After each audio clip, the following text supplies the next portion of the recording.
Side. I want to hear your thoughts. Yeah, you know what I'm saying? KCE, King Chaka. King Chaka ENT. Y'all can check out the music on Spotify, Apple, and other services.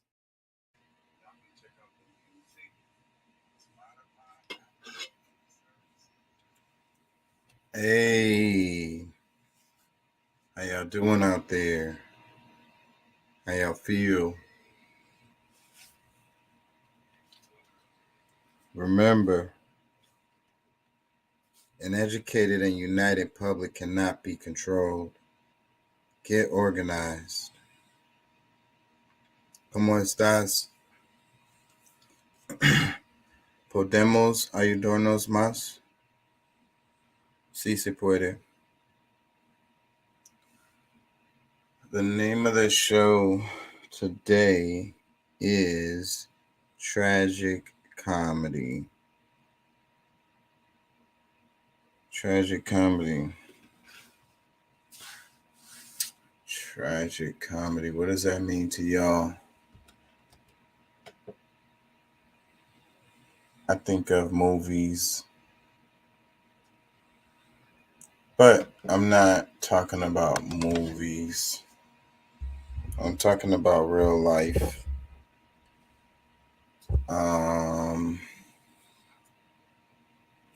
And I'm kind of a little nervous about using this meme as a green screen because I don't know how it's going to work with the copyright stuff. It's the first time I ever did that. I might get in trouble. I don't know. You know, this is fine. Everything is fine. The little dog in the house burning down and looking around, and he's like, it's fine. It's fine. Everything is fine. I don't know. I think it's kind of like what's happening in the world today in our modern societies. We're just like, everything is fine. It's fine. Don't worry about it. Everything is fine, just the way things should be. So I think about my life. And in my life, I used to say, I'd be like, my life, it's either a tragedy or it's a comedy. And then I think about it more, and then I'm like, well, it could be a tragic comedy, kind of combining the elements of the two. I think that's more accurate. You know, I ain't gonna lie, I feel some kind of way about some of the things that I've been through in my life, but that's beside the point. The point is the world that we live in today, the news, the politics, you know, just the state of affairs, you know, it seems to be like a tragic comedy. Like, it's like people are laughing at things that aren't really funny. Maybe they are if you have like a morbid kind of sense of humor, which I do. And I think that for you to be sane in this world, I think you kind of got to have a bit of a morbid humor about yourself. Because if you're too serious, then you're just gonna go jump off a building or something, you know. But I think that if everything is funny, then I think that you're not living, you're not living in reality. So you find some kind of balance with that between the tragedy and the comedy, you know. Um, but I think that we have to realize some things aren't funny, um, that they point at the flaws, they point at the cracks, they point at the problems in our society, and we should recognize those things and don't find them funny because these things don't have to be this way. They don't have to be this way, you know. And people are nonchalant. People don't really care. No one cares, right? But I think that deep down inside they do care, but they just put on that mask. They put on that face of not caring because that's how they get by. And I can't blame anyone for feeling that way or using that strategy to get by. You got to do what you got to do sometimes. So the it's tragic that we find comedy in things that really shouldn't be funny. you know, I think that's what I'm trying to say. You know, everything is fine. Everything is fine. It's just fine. No, don't worry about it. You know, meanwhile, the house is burned down. So it's like, it's fine, but it's not. You know, it's funny, but it's not. You know, um, the famous MLK quote where he's like, "I'm afraid I integrated my people into a burning house." It's one of the quotes from MLK that sticks out in my memory all the time because I MLK, he felt like he was doing a good thing, you know, and then as time went on, he changed, he grew, he realized more things, and then he was like, well, maybe what I did wasn't so good after all, you know. Maybe I was helping the powers that be accomplish some of their goals that they were trying to accomplish, you know. I think if you look at the big figures in history, the ones that were quote unquote successful, if they got like a trophy or something like that, they got some kind of like Nobel Peace Prize or some kind of recognition or something. I think that it's especially in more recent history, it appears that they did something good, and maybe they did to a certain extent, but mostly they helped the overall agenda move in the direction that it wanted to go for the benefit of the status quo, for things to be the way that they are even today, you know. And like I said in some of the other videos, it's like if you really think, if you feel like everything is fine and think everyone has equal opportunity, and you know, if you just work hard, you know, I, I'm sorry, but I don't agree with you. Yes, you can't be lazy. It's a thing that I say all the time to my kids. Um, but as far as people being on a level playing field, being just working hard is going to get you where you need to be or where you want to be. That's just not the case. It's just simply not the case. I'm sorry. So, we got to face reality. We got to face the tragedy. We can't keep finding solace in tragedy. Anyways, I ain't gonna lie, I've been working a lot. I'm tired. Did y'all hear about the Wells Fargo thing? kind of want to cover that really quickly. We'll probably come back to it again. I really want to wait till the guys get in here to talk about the cartel thing. Let me see. And then I have some Twitter clips that I want to share also. But my monologue is not going to be long because I'm already losing my train of thought here. I might come back to this idea. I'm going to ask the guys what they think about it. But yeah, so Wells Fargo is in trouble again. If y'all haven't heard, missing direct deposits. Am I sharing? Let's play some of this. All new this midday, Wells Fargo says that technical issues are why customers are seeing incorrect balances or missing transactions on their online accounts right now. We've been tracking posts on social media from customers who say their direct deposits and scheduled paychecks were suddenly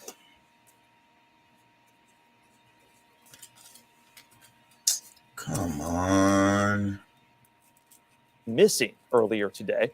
Some said that they were at risk of overdrafting because of it. Now, about an hour ago, we did get this response from Wells Fargo, a spokesperson saying that they are aware of this issue and they are working quickly on a resolution, but also stressed that customers' accounts continue to be secure. You know what? Here on Democracy Now!, democracynow.org, the War and Peace Report. I'm Amy Goodman in New York. I don't know why people would feel they're like, oh, don't worry. All new this midday, Wells Fargo says it everything is secure. Your accounts are secure. Don't worry. It's just like a computer glitch. I wonder what the people are saying. See, this first comment. Wait, let me read the caption first. It says, some Wells Fargo. This was posted Tampa Bay News, one of them local news stories. Shit, they might get me. Anyways. The caption, it says, some Wells Fargo customers posted online that their direct deposit and scheduled paychecks were missing from their online banking accounts Friday. And I know someone personally who went through this, more than one person. One of them was in the process of changing their bank account, and the Wells Fargo sent them a link for them to fill out the form to close the account, and the link was bad. It was sending them to like an Instagram page and shit. It wasn't working. The person, they had to call the bank and be like, what the hell is going on? Can you send me a better link, one that works? And for me, I'm like, come on, you know that this is not an accident. And Wells Fargo has been getting in trouble for years. They got a reputation for being shady as hell. I don't know why anybody banks with them at all. And so then, of course, all of the news comes out, and then people want to try to move their money out of the bank and go to another bank, and then another glitch happens where they're having a hard time even doing that. Oh my God, shady on top of shady on top of shady.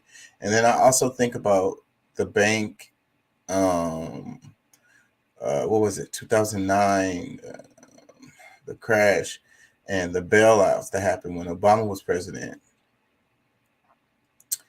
And there was like these banks, they're too big to fail, so we can't let them fail. So we got to pump this money into these banks to make sure that they're okay. And it's like, and I really hate that idea that, they're too big to fail. So it's like, if they're not taking care of business properly, if they're not doing their business properly, then they should fail. The government's not going to come. If I open a business and it's not working out, the government's not going to come and bail me out. They're going to say, oh, well, you have like 5 employees, so, you're not too big to fail. So whatever the hell, whatever, So, but it's just the idea to me really bothers me that, these companies, huge companies, can keep on doing things that are so shady and not even handling their books properly, not even doing the basic job that they are supposed to do, and they get to still continue to do it. And not only do they get to still continue to do it, the government comes in and helps them. Let's read some comments underneath the video. The first comment, it says, secure, money just disappeared and they say it's still secure. They obviously don't know the meaning of the word secure. Telling you, man. Oh, don't worry. I know your money is missing, but it's secure. It's secure. We didn't get hacked or nothing. You're good. Oh, you got an overdraft fee? Your money's secure. Don't worry about it. Another comment, it says, not sure how they claim our money is secure when they just stole it from us. Also, risk of overdrafting. My account is overdrafted because of this. See, another comment says, the only way to rob a bank is to own one. Another comment says, they know it's coming. Bank run, hold on to your hat. Hope you have plenty of reserve gold, silver, cryptocurrency. Another comment says, my husband's check is missing. He banks at Wells Fargo. Another comment, it says, when it says funds available, I can still use my card or it will get rejected. Yeah, because see, the chick I was talking to, she said that the guy, her dude that he banks with Wells Fargo, and his direct deposit didn't show, but his card still was swiping. So, but he had the overdraft protection thing on his thing. So where if the money wasn't there, the swipe shouldn't have gone through. So then therefore he got overdraft. And that's another thing that's like really crazy. If you have the overdraft protection on there, if the money's not there, then the swipes, they shouldn't go through. But the swipes were going through even though the direct deposits weren't showing up. It's craziness. What's up, Pat? How you feeling, man? Feeling pretty good, man. How about yourself? I can't complain. Have you heard about this Wells Fargo fiasco? You know, I heard a little about it, but I don't know any real details. I just heard that they've been having some, I guess, quote unquote glitches. Quote unquote glitches. Yeah. Missing direct deposits. Is that the same one?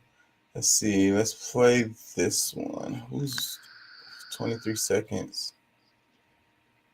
Because let's play this one. This morning that could impact your paycheck. A number of Wells Fargo's customers are reporting that their direct deposits are missing from their... Come on.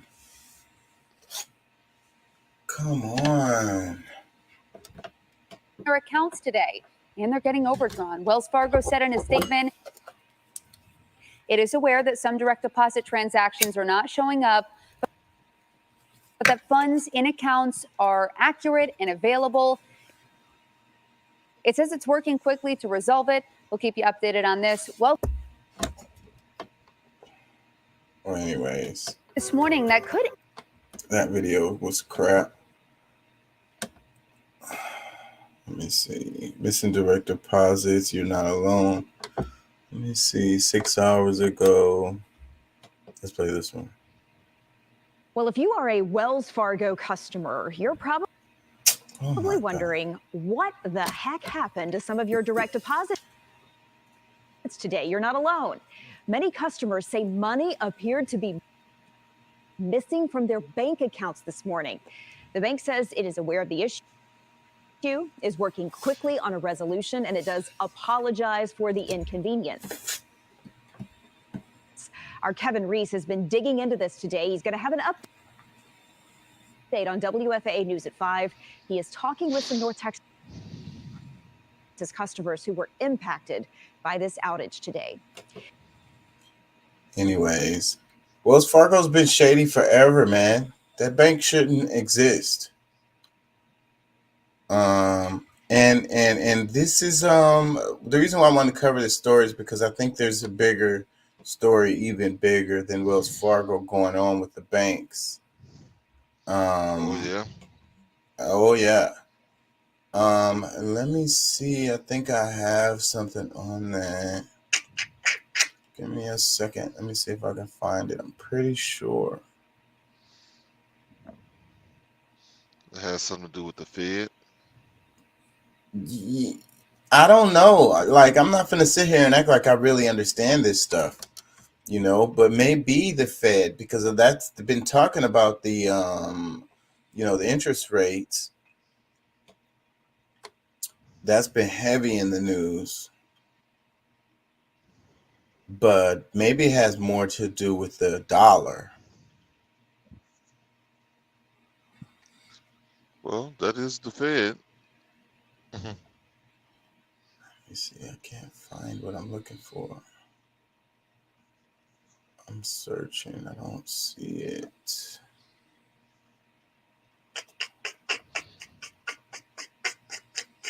I don't see it. Anyways, Wells Fargo is shady, and they've been shady forever. I don't know why anybody banks with them at all. Yeah, me either. I did years and years ago. I don't know how long ago it's been, but it's been a long time ago. But they got in trouble multiple times already and got sued. I think it's an active class action lawsuit going on right now with Wells Fargo, not even related to what just happened.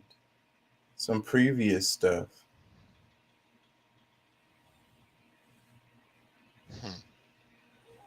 Yeah, I can't find what I'm looking for. But that's well, with me and my conspiracy bag.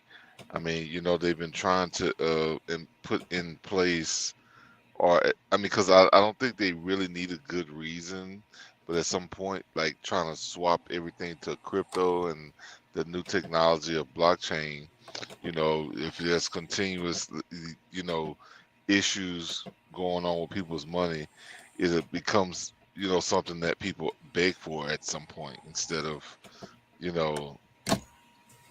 it's just a easy transition into it. Sometimes they force the public to want them to,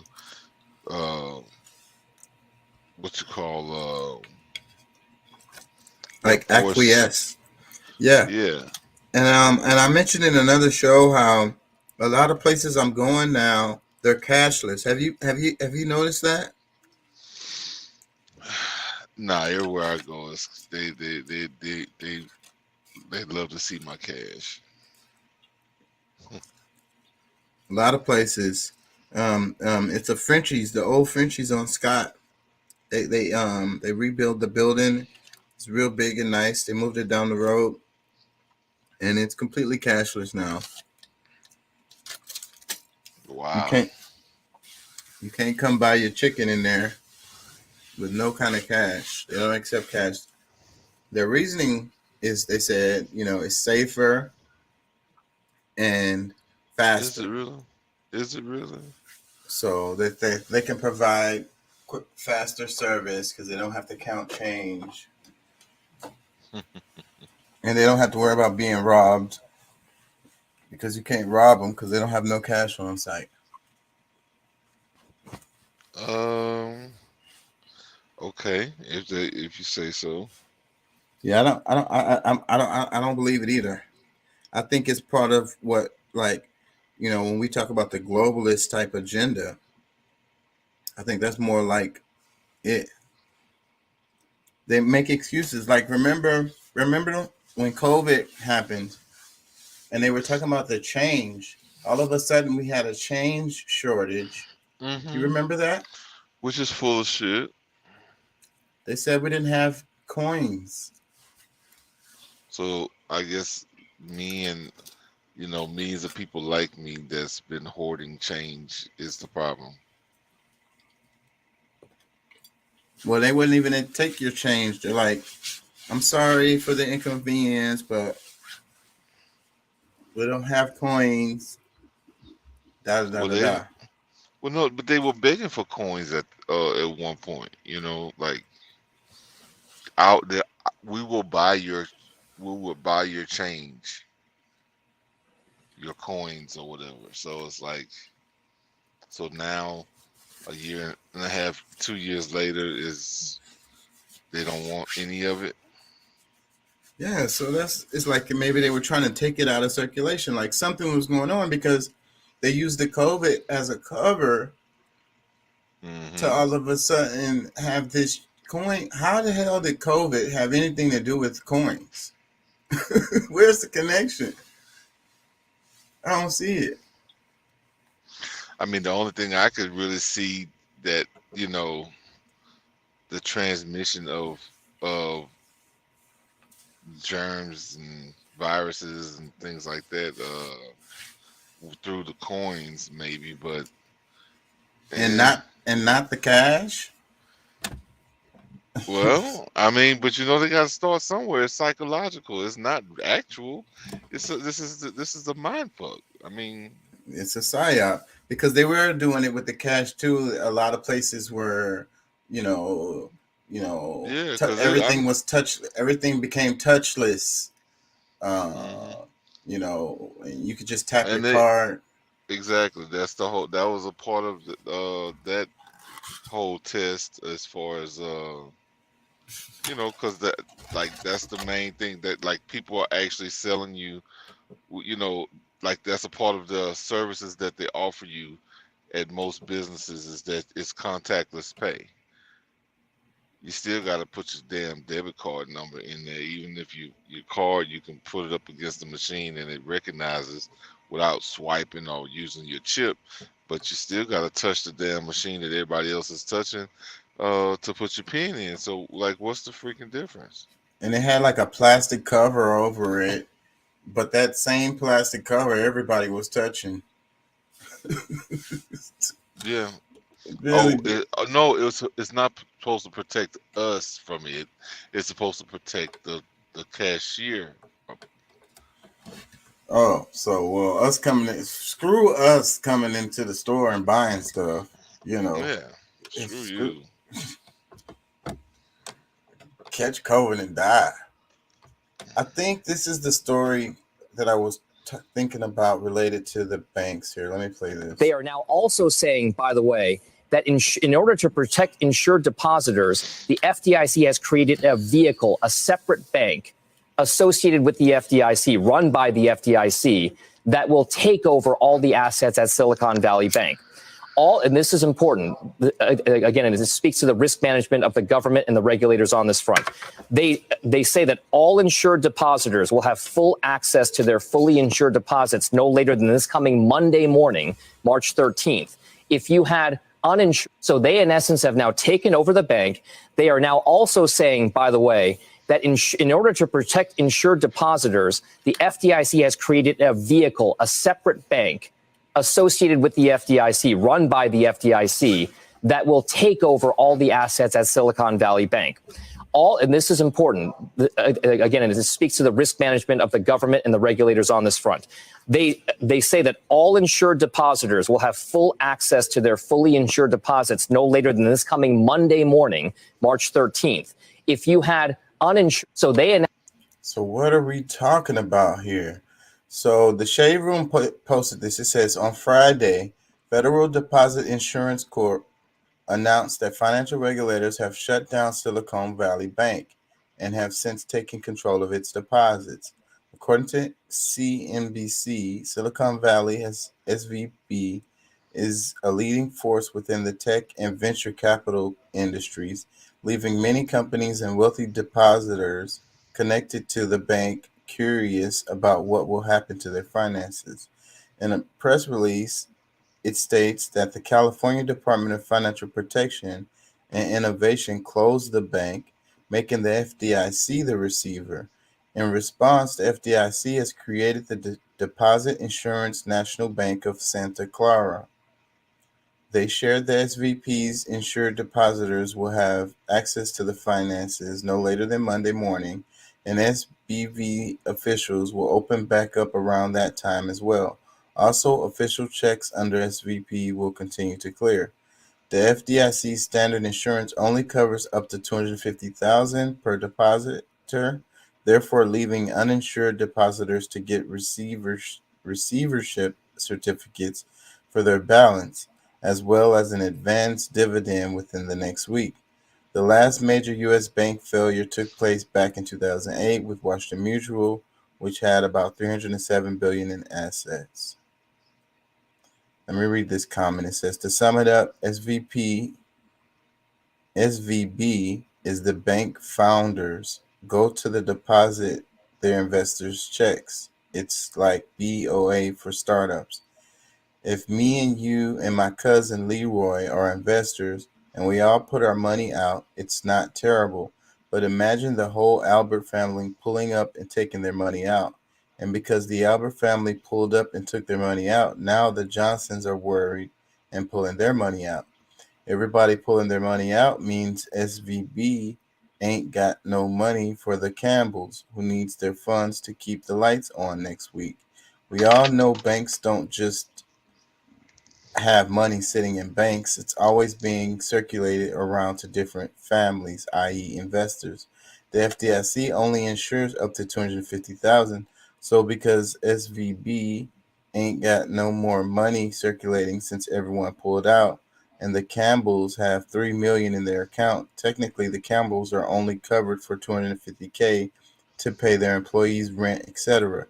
It matters because there will be a domino effect with other banks, thus confirming that we're back to where we were in 2008.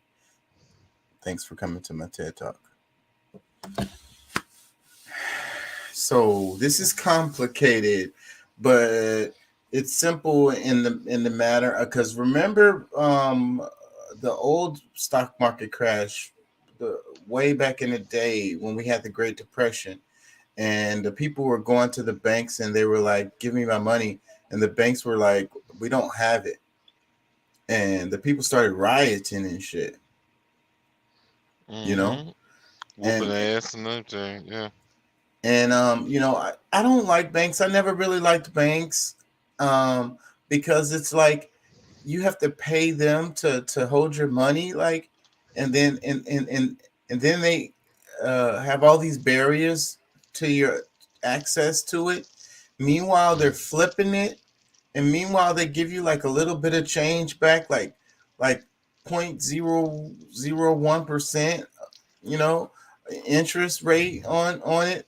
And they're flipping that money constantly, you know. That's the reason why a lot of these banks, when it comes to the fees, if you have more than a certain amount, like let's say $2,000, I think that's a lot of them that's the number.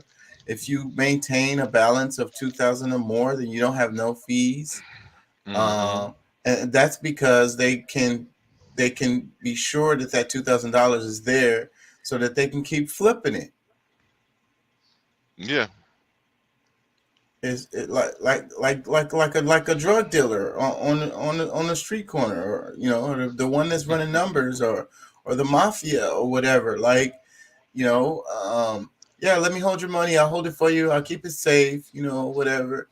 And or like in that movie, Wolf of Wall Street, and the guy was explaining it. He was like, it's all a fugazi. He's like, you convince the people to keep investing in these trash stocks that aren't worth anything, and you keep telling them that they're going to get money or whatever, their money is there or whatever, but it's not the money that's being made is off of, you know, the new money, new investments. Well, it's made off of the fees that they charge the customers, you know, that so they're like, we're walking one way with cold hard cash. Meanwhile, they're holding stocks that are completely worthless. And whenever they get on the phone and want to cash out, you talk them out of it and tell them, you know, leave it in there, and you know, for the long term, that's how you make money. And that's what they say all the time with the stocks. Like they say it's a long game, you know. That's how you make money is over time, you know. So meanwhile, like the damn stocks was worth nothing, and they was just getting these people to give them basically money for worthless pieces of paper.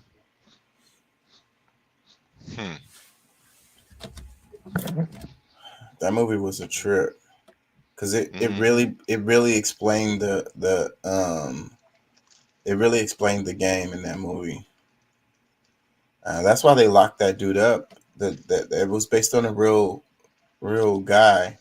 That guy went to jail. They had to make an example out of him. He was too kind of like the Screely guy. He went to jail too, but they do. This is common. That's what Screely said in court. He was like, "This is common industry practice. Like everybody does this."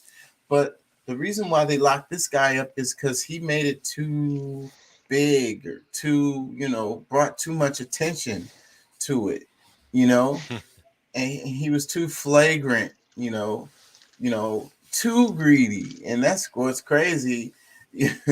in an industry all about greed, this guy, he even pushed the limit on that.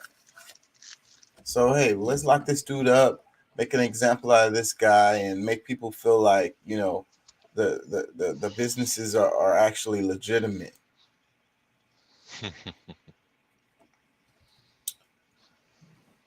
At least that market, the investment market, stays safe because they're protecting it from people like him. Right. Yeah, the other thing I wanted to cover, because did you hear about the thing with the cartel and the kidnappings? That shit got really big in the news this week, and a lot of people have been talking about it, and they're making jokes, and it's all funny. There's memes and stuff, but people actually died in that situation. And the different stories, they were going down there for a tummy tuck or whatever, and they were kidnapping Americans. What do you know about the story before we? Because I want to clear that up.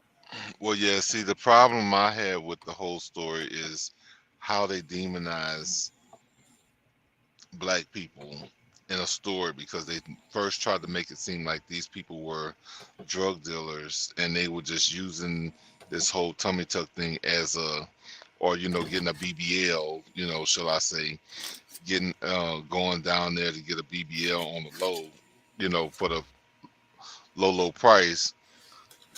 But then some stuff happens with the cartel, so the U.S. starts demonizing these black people, guys and girls, that they're, I guess a part of some kind of crime syndicate family or something. But come to find out, because I don't know if you know that I put up a couple of videos showing where the cartel made apologies for what happened down there, because it was some bad actors, and they actually gave up 5 people those 5 people that was involved, because they didn't want the cartel themselves didn't want any parts of it. But of course, I think that first off, I saw a lot of those videos, and the guys that they left tied up with the notes on them didn't look like the guys that were in the video when the killings happened, when that incident actually happened. So that's first off. And second off, I think that the only reason why the cartel was doing that is because this got so much publicity. There was videos and pictures and all of this. And the other part I wanted to talk about was how the reaction of the internet, where they're all like, oh, it's so unsafe for people to go to Mexico. Like suddenly, all of a sudden, it's like unsafe for Americans to go to Mexico. Like this is a new thing. Like things have changed overnight. Like all of a sudden, people want to just be getting kidnapped. Americans are getting kidnapped in Mexico all of a sudden. I remember back in the mid 80s, early 90s, wasn't it? Where, I mean, Gringos was practically one of their national exports. What was?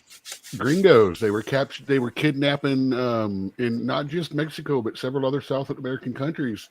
They were kidnapping like executives and children of executives, you know, travelers and stuff like that. That's especially some of the further south and some of the really cartel-controlled cities in Mexico.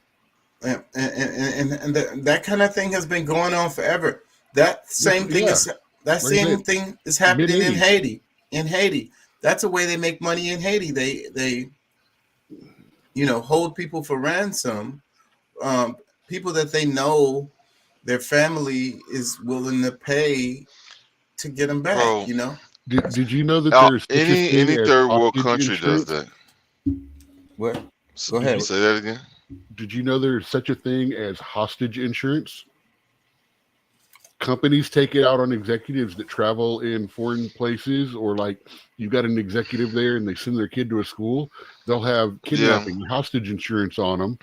That's why they do it, because they know the insurance will pay. It's a safe, quick money as long as they don't ask for too much and as long as they don't hurt the people. Well, yeah, a lot of this stuff exists a lot in Nigeria. I've heard.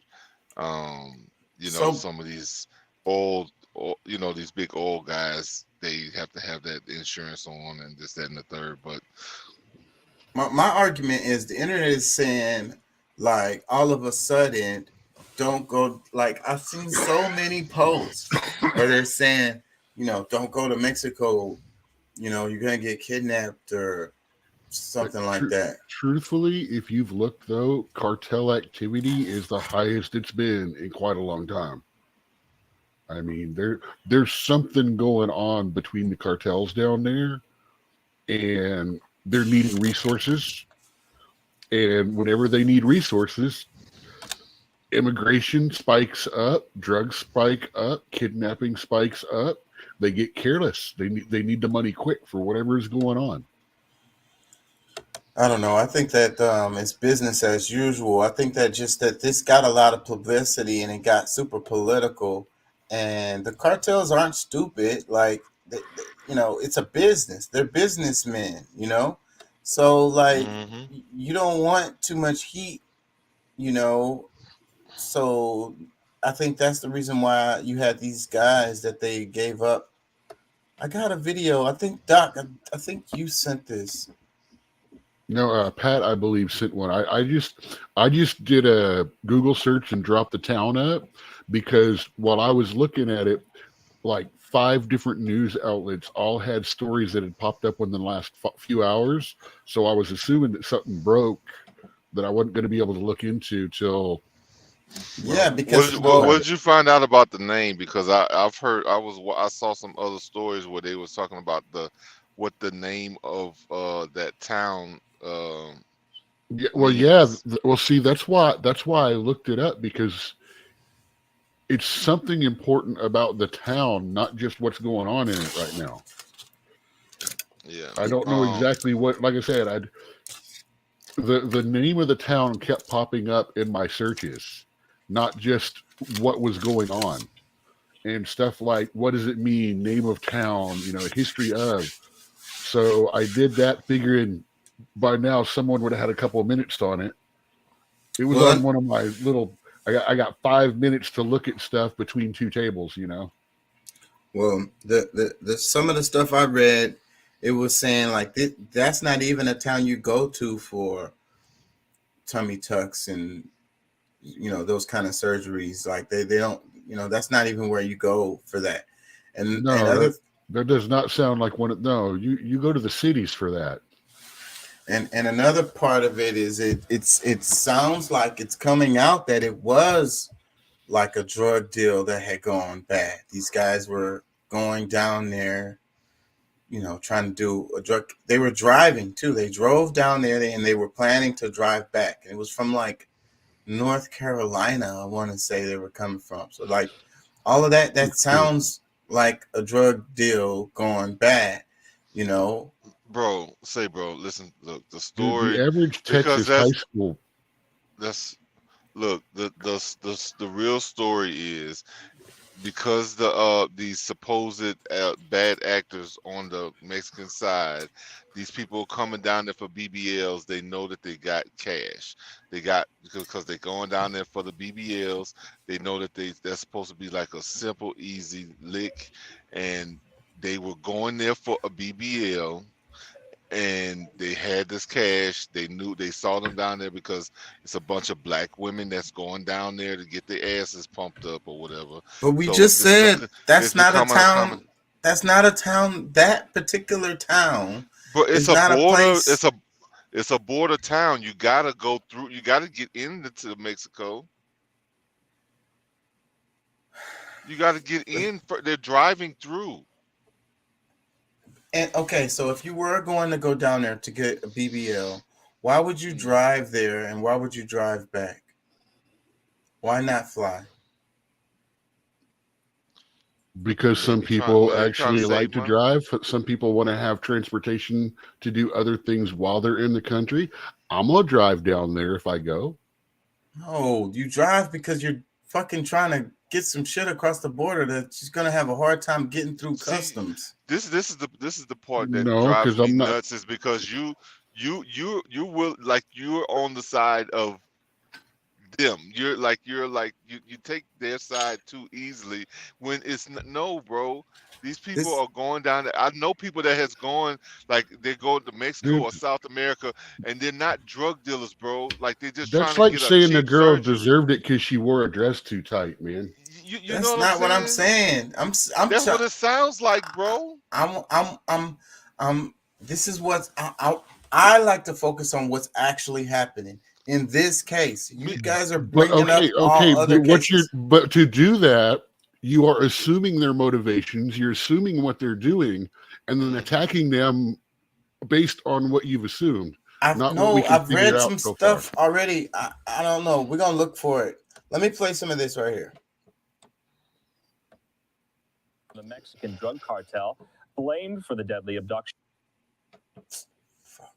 of 4 Americans says they have turned over its own members who are responsible. Only 2 out of 4 Americans made it back to the U.S. alive after being mistaken as Haitian smugglers. I'm not getting any Fox's sound Mills Hayes is live in Harlingen, Texas, where the bodies of the deceased victims were brought to a funeral home today.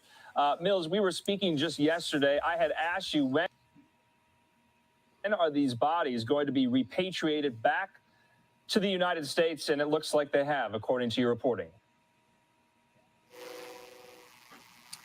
Yeah, Andrew, they actually just came to this funeral home in Harlingen, Texas, about 2 hours ago now. And it was kind of a delay. I spoke with a funeral director in Brownsville who tells me that there's a lot of different procedures and things that need to be done to deceased bodies in Mexico before they're allowed to actually make it over into the port of entry. So that is kind of an explanation there for that delay. But it also comes on the same day that we are seeing an alleged apology from the cartel members who are responsible for the deaths of these 2 Americans. And so I want you guys to take a look at this video from earlier today. This was when these caskets of both Shaeed Woodard and Zindell Brown were being brought into the funeral home here in Harlingen, Texas, finally back on U.S. soil. A report obtained today from Brownsville police shows that a 5th person had traveled with the group to Texas but did not cross into Mexico. The friend who remained behind called police Saturday after not being able to reach them for 24 hours. Last Friday, Latavia McGee, Eric Williams, Zindell Brown, and Shaeed Woodard drove from Brownsville, Texas into Matamoros, Mexico for one of them to get cosmetic surgery. Dramatic videos shared on social media showed the group being shot at by armed guards and loaded into a pickup truck. Only McGee and Williams made it back alive. Republican senator from South Carolina, Lindsey Graham, says he wants to declare war against the cartels. Here's what I'd say to the cartels. Last year, 70,000 Americans died from fentanyl poisoning coming from your business model. You're a bunch of terrorists. You need to be treated as terrorists. The Scorpion faction of the Gulf Cartel in Matamoros said they were deeply sorry in the letter. It says that they decided to turn over those directly involved and responsible in the event, who at all times acted under their own decision-making and lack of discipline. They said the individuals went against the cartel rules, which includes respecting the innocent. Former U.S. Attorney General Bill Barr says prosecuting the murders in this attack against Americans won't solve the problem. The cartels need to be destroyed. Using every tool we have, intelligence tools, military, special operations, drones to collect intelligence and to act against them. Yes, using the Mexicans that are willing to help.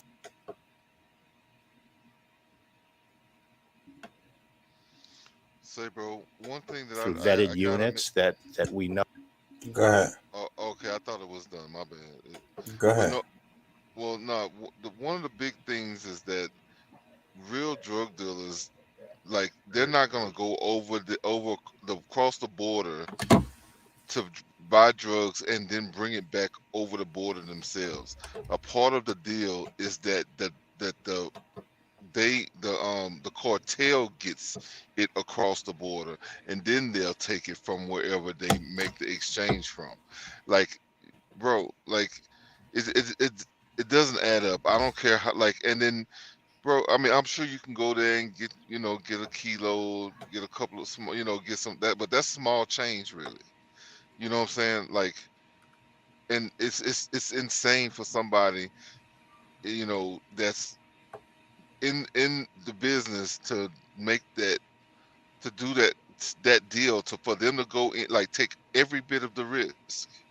No, that's just it just doesn't work that way.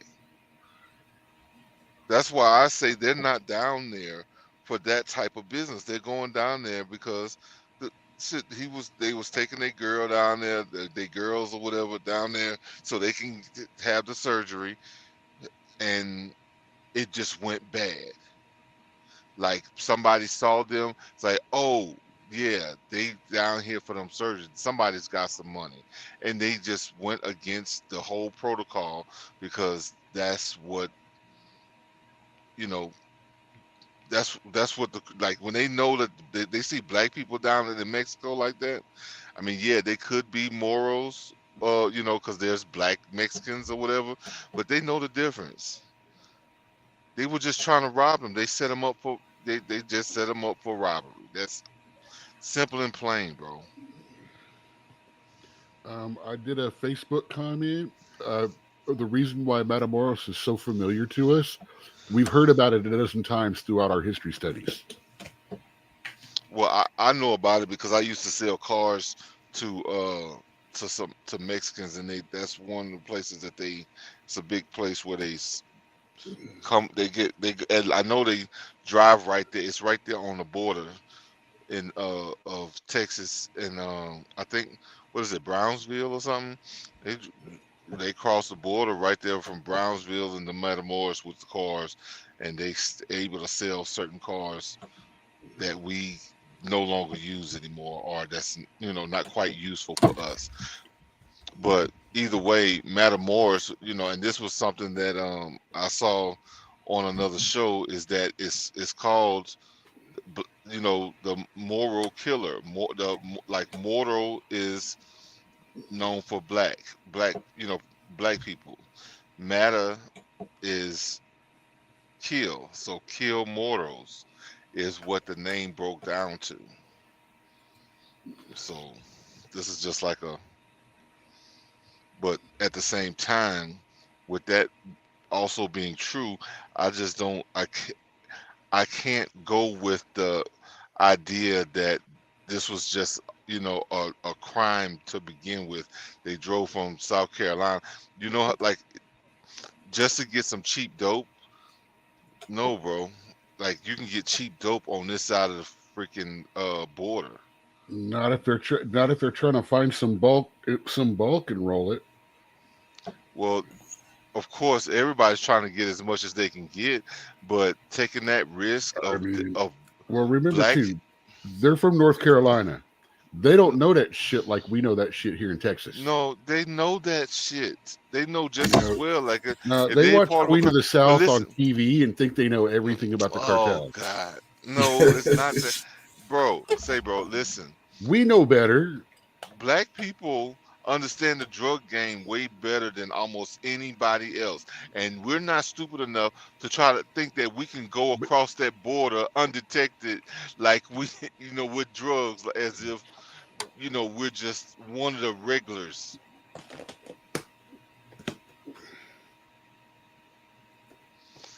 We're not stupid, bro. Like, we know that our chances are the lowest.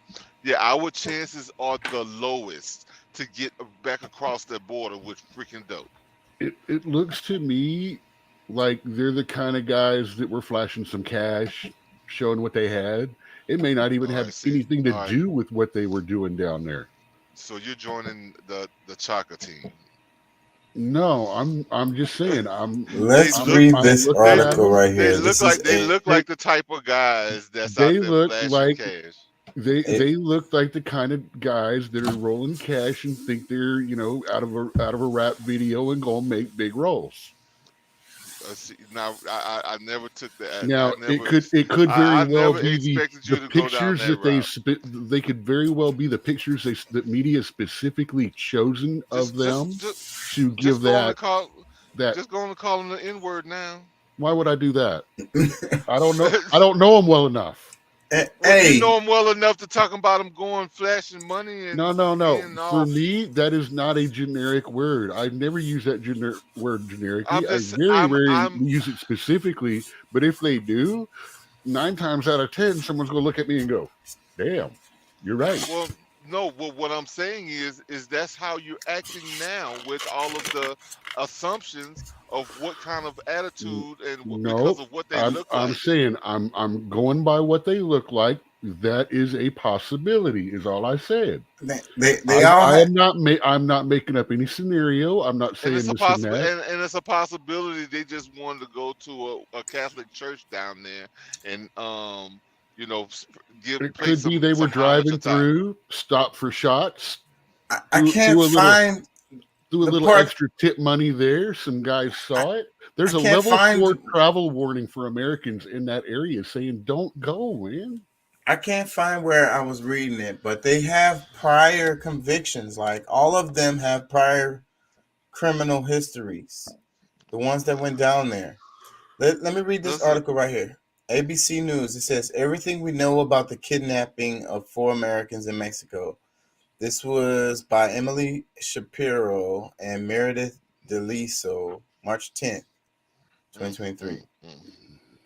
It says 2 victims were found dead on March 7th and 2 were rescued alive. It says 4 Americans were kidnapped shortly after crossing into Mexico earlier this month. 2 survived the violent ordeal while 2 members of the group died. Here's everything we know.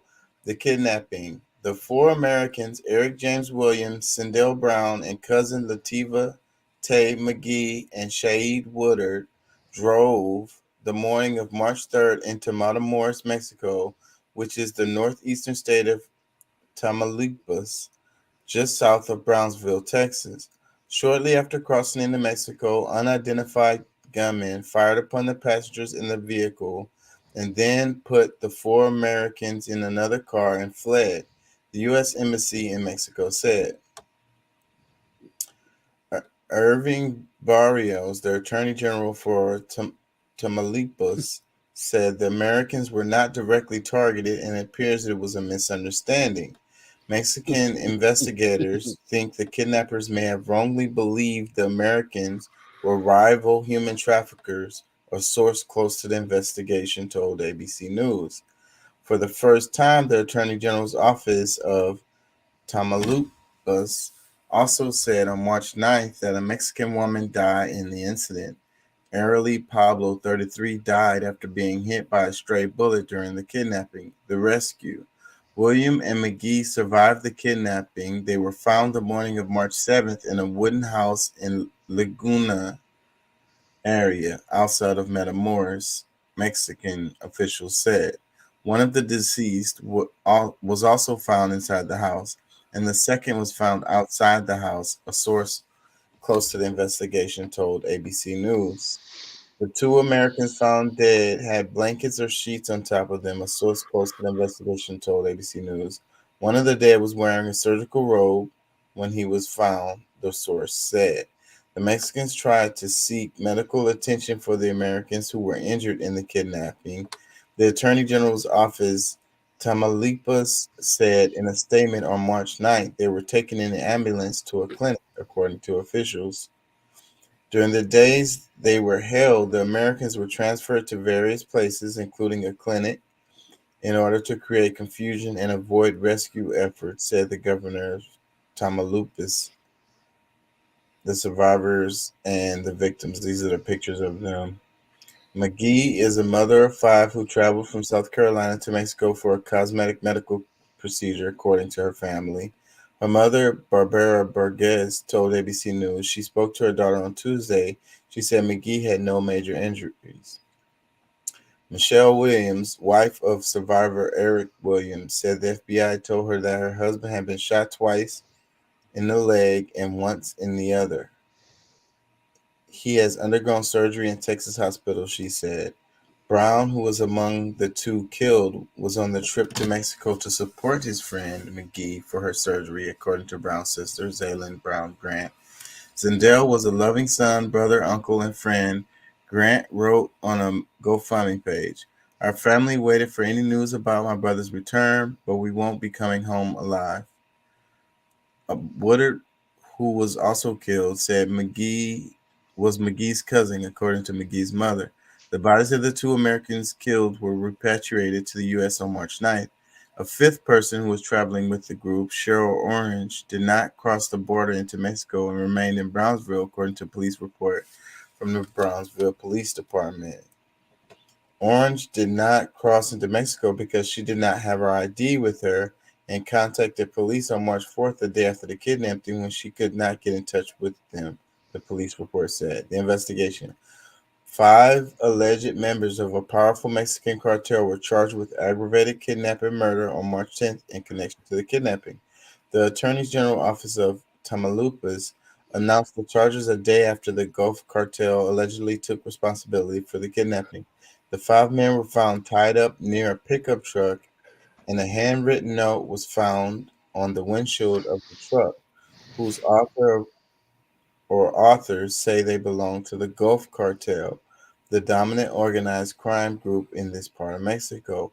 Neither ABC News nor U.S. officials have been able to independently verify the authenticity of the note. A 24-year-old suspect arrested in connection with the incident was formally indicted on aggravated kidnapping charge, the Attorney General's Office of Tamaulipas said on March 10th. The man was allegedly acting as a lookout when authorities finally located the 4 missing Americans. The office also announced a homicide charge in the killing of Pablo, the bystander. The FBI said it's working with federal and international partners to determine the facts of what happened and to hold those responsible for this horrific and violent attack accountable for their crimes. Following the recovery of the victims, National Security Council spokesman John Kirby said attacks on U.S. citizens are unacceptable no matter where, under what circumstances they occur. We're going to work closely with the Mexican government to ensure that justice is done in this case. I'm bound to trust the criminals, supposed criminals, more than our media, because like the damn cartel is apologizing. Yeah, maybe they don't want no smoke with our government, but it's not gonna. It's not like U.S. government is really gonna go out of their way for these black people in the first place. But like I said, still, in all, they look like drug dealers and stuff rolling in, and they thought they were a rival group, according to what we see now. A rival group? Rival group meaning unauthorized people in the area involved in that. Yeah, that's people what the that weren't article just people that weren't from the cartel. That's what the article But just see, said. No, that's but what see, the article was saying, that they mistook them for another cartel group, a group that wasn't part of the yeah. cartel. Well, see, they thought, but that's the thing. Like, they do have codes, and like people who are not a part of the drugs, that they're underworld, they don't bother them. That's like a part of the codes. So like these people that's down there trying to get a BBL, like, no, They leave don't know those that people shit. alone. Well, but no, it was people. It was bad actors, people who were not following orders. They just said like, "Oh, I bet you they got some money on them." Almost, they acted out of on their own to try to rob them, or even I don't know if they was thinking they was going to get some kind of ransom, but maybe they thought they was a part of because they said they're in the beginning thought they were Haitians. So if that mistake happened once, it could have happened twice. At any point. But right now, it's just like, regardless, these are people who, there's no proof that they had anything to do with any drugs. Why are we going to place that on them? Well, I'm saying that this story we give everybody else the benefit of the doubt except our own people. I'm saying this story is not adding up. I'm saying this is not making sense. So therefore, there's some lies here. And if you were doing something that was illegal, you would tell your family you was going to go do a BBL or whatever the hell. You wouldn't tell them I'm going down there to meet the plug.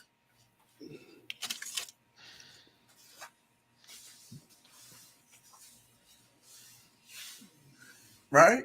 Well, I understand that would. I mean, even if they family members knew what they were doing, I mean, yeah, that could be just the story. I understand that, but at no point is there any interaction about it. These people, they were the victims the whole time. They got kidnapped, they got killed, like. And we got to place blame on them in order for the story to be right. No, it doesn't matter what what they were going down for was. All of my suppositions, the way they look. No, actually, it doesn't. All that matters is they got rolled up on while they were driving through. This isn't they stopped somewhere and flashed money. This wasn't anything like that. This is, they looked at them and they said either they're rivals or they got money, and they went after them. They were profiled. Yeah. That's what criminals do, and they do it way better than cops. I know. But that's the part. Like, these people end up dead and losing friends or family while they're, whatever they were doing, even if they were just taking a long Sunday drive, regardless, they are the victims. But somehow we're still trying to make them something that we can't prove. Let me see. I'm really looking for the stuff that I saw, and I can't freaking find it. I don't remember. Here's what we need to find out. Is if I end up down there for something, I mean, the closest people to me are gonna know I ain't about that mess. But the rest of the world is gonna be like, oh yeah, he's he was probably down there trying to make a drug deal or whatever. It's like, at some point, you gotta kind of like, look, this could have been me. You know what I'm saying? Maybe I'm not, maybe you don't have enough nerve to really go down there, take your girl to get her BBL because that's what she wants. And, she done saved up her money to do this surgery so she can look sexy again or feel good about herself. So they take the risk and go down there with her because she gonna go by herself if I don't go. You know what I'm saying? Like, I know too many stories like that. I know people personally. People like go directly to the place where they're going to get that job done. You know, Well, yeah, and it would be better to enough money, take the flight. Why would you drive? Maybe, and their plan was to drive back too. It's doesn't add up. That's usually the plan. If you drive down there, you don't leave your car there, or even whether it's yours or a rental, you don't leave it there. You're driving back. Like that's usually how that works.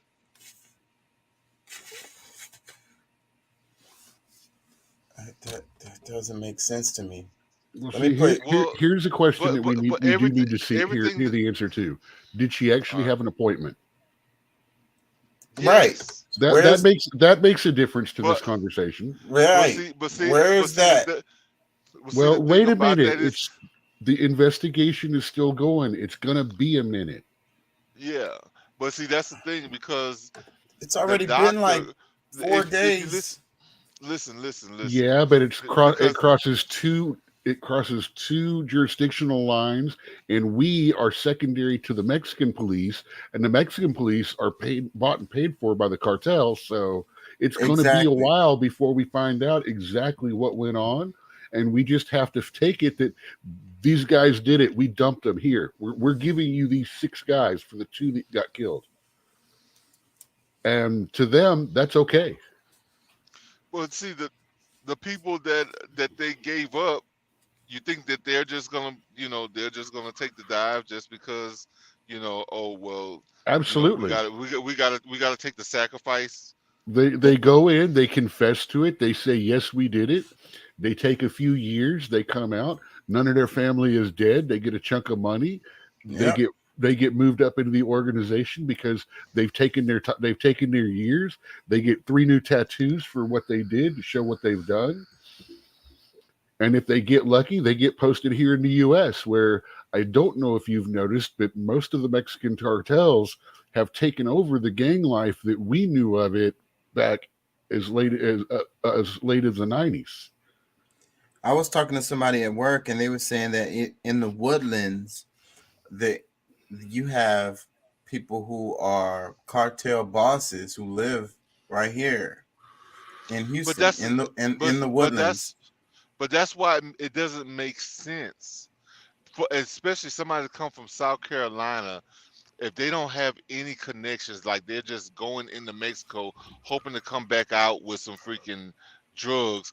It's fucking insane, bro. They probably had a plug. They had a connection. They had somebody. They talked to someone. But the plug knows it's not dangerous. It's more dangerous for them on the other side of the border. So that's why they like, okay, well, you meet me in Texas. Meet me in freaking Brownsville.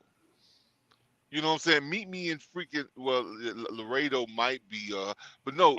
I want to know about the person that rode all the way down from North Carolina to the Texas border and realized she didn't have her ID. Like, this is all not making sense. That's what I'm saying. Let me see this video. She could have got it overnighted from the time they left. She could have got it overnighted to the border and it been there waiting for her. That don't make no sense. Let me play some of this video right here. Y'all remember? No. I'm not blaming. I am questioning. And I'm questioning too. As I see it right now, they drove through. They looked like they were something more than just tourists. They got hijacked by the cartel. Oh shit, we fucked up. Here's these guys back. We're gonna call in. We tried to fix them. Sorry, we didn't. Here's these guys. Take this as our apology. Hell no. I mean, like I said, at this point, for what happened, why they were going down there doesn't matter. They got nailed because they were at the wrong place, looking the wrong way. It doesn't matter if they were down there just touring the area. Well, I understand they got rolled up on because, but it does matter why they're going down there, because that's the whole intent. Like, I mean, you know, if you went down there for a BBL and you end up dead, that's that's fucking tragic. But if you were down there trying to do, drug business and you end up killed, that's a part of But they hadn't done any business yet. They got rolled up on as they were crossing through the town. That's the thing. No action or intent was done yet at the time. Yeah, see, but that's what I'm saying is we don't know that. We don't know that. We know, just like you said, the cartel owns the anything police. other than that. We're having to make up. It could have been any kind of stuff. Well, listen, because some people are saying that okay, because we don't even know. Like it took so long to get the dead bodies back. Did they still? Did they? Because if they had an appointment to see a doctor down there, and they got information on all of your blood type, like organ harvesting is a big deal. So a lot of this stuff could have been a part of the plan, and just like what y'all are saying. But these people, the entire time, I mean, human trafficking happens all the time. So they're kidnapping and this, that, and the other on this side of the border or that side. It doesn't matter, because regardless, they're valuable no matter what, especially because you're American. But shit, just because you're human, because if your organs are up for sale, shit, that's a couple of $100,000 just off Well, the you rip. notice they shot the one guy was shot in both legs. Right. Meaning either they were trying to stop him for running, they were trying to ask him questions, or they were trying to make sure that major organs weren't damaged. Yes. Now I think we're going That's the down only a better. 3 reasons that you would shoot a guy in both of his freaking legs. Yeah, I think now we're going down a better road, I think. Let me play some of this right here. This might clear something up. I'm not sure. I can't find what I'm looking for, and I worked all day, so I couldn't research this, but let's play this right here.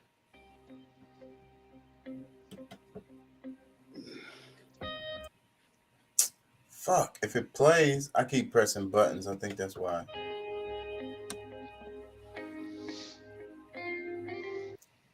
It says this video shows their prosecution route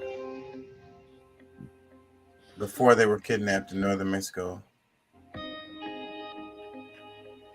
And there's a lot of videos, like I saw on my feed the whole thing, like the shooting, the guys getting dragged. I saw all of that stuff. It's floating around the internet. It was on my feed when it happened. That's why I think that it's. Well, some of it really bothered me because it's like, how they, like, no matter what, like if I'm going down to Mexico like that or something, like I can eat like my whole, me, Patrick Ogun, whatever, is going to be looked at differently on a national level, maybe even on an international level, because it wasn't clear to my small circle that knew I was going. It's like, oh yeah, he was going there for a trip. He's going to do whatever. But because things turned up crazy and the cartel had something to do with it, now my interaction that happened to come about with the cartel, now I'm a totally different person than I left as. Like now I'm a criminal instead of, the truck driver. It's a whole nother story. And regardless of whatever their history was, doesn't mean that that's what they went down there for. Video of the kidnapping in your messenger. Yeah, I don't know if I can play that. Because people died when it happened, so I don't want to get in trouble. Yeah, I don't want to see that kind of video anyway. Yeah, they killed 2 of the people like right away. I saw the video. Well, let me. I want to know more about what happened. It starts after. Okay. The video starts after the shooting and shows them loading. It does not actually show the opening of it. Doesn't show the shots fired. It just shows them loaded, and it shows some pictures of it afterwards. Yeah, I don't think I can play that. I don't want to get in trouble. I really want to know more about what actually happened. Like we got all of this And then you got the they're saying they were there to buy medicine and ended up in a crossfire between two groups. Yeah, so there he goes. There it goes. Like it what the hell? I mean, like they've got that the don't same emergency warning level there that they do for travel in Iraq right now. Level 4. Man, I cannot find what the fuck I'm looking for. I don't think that says anything, but okay.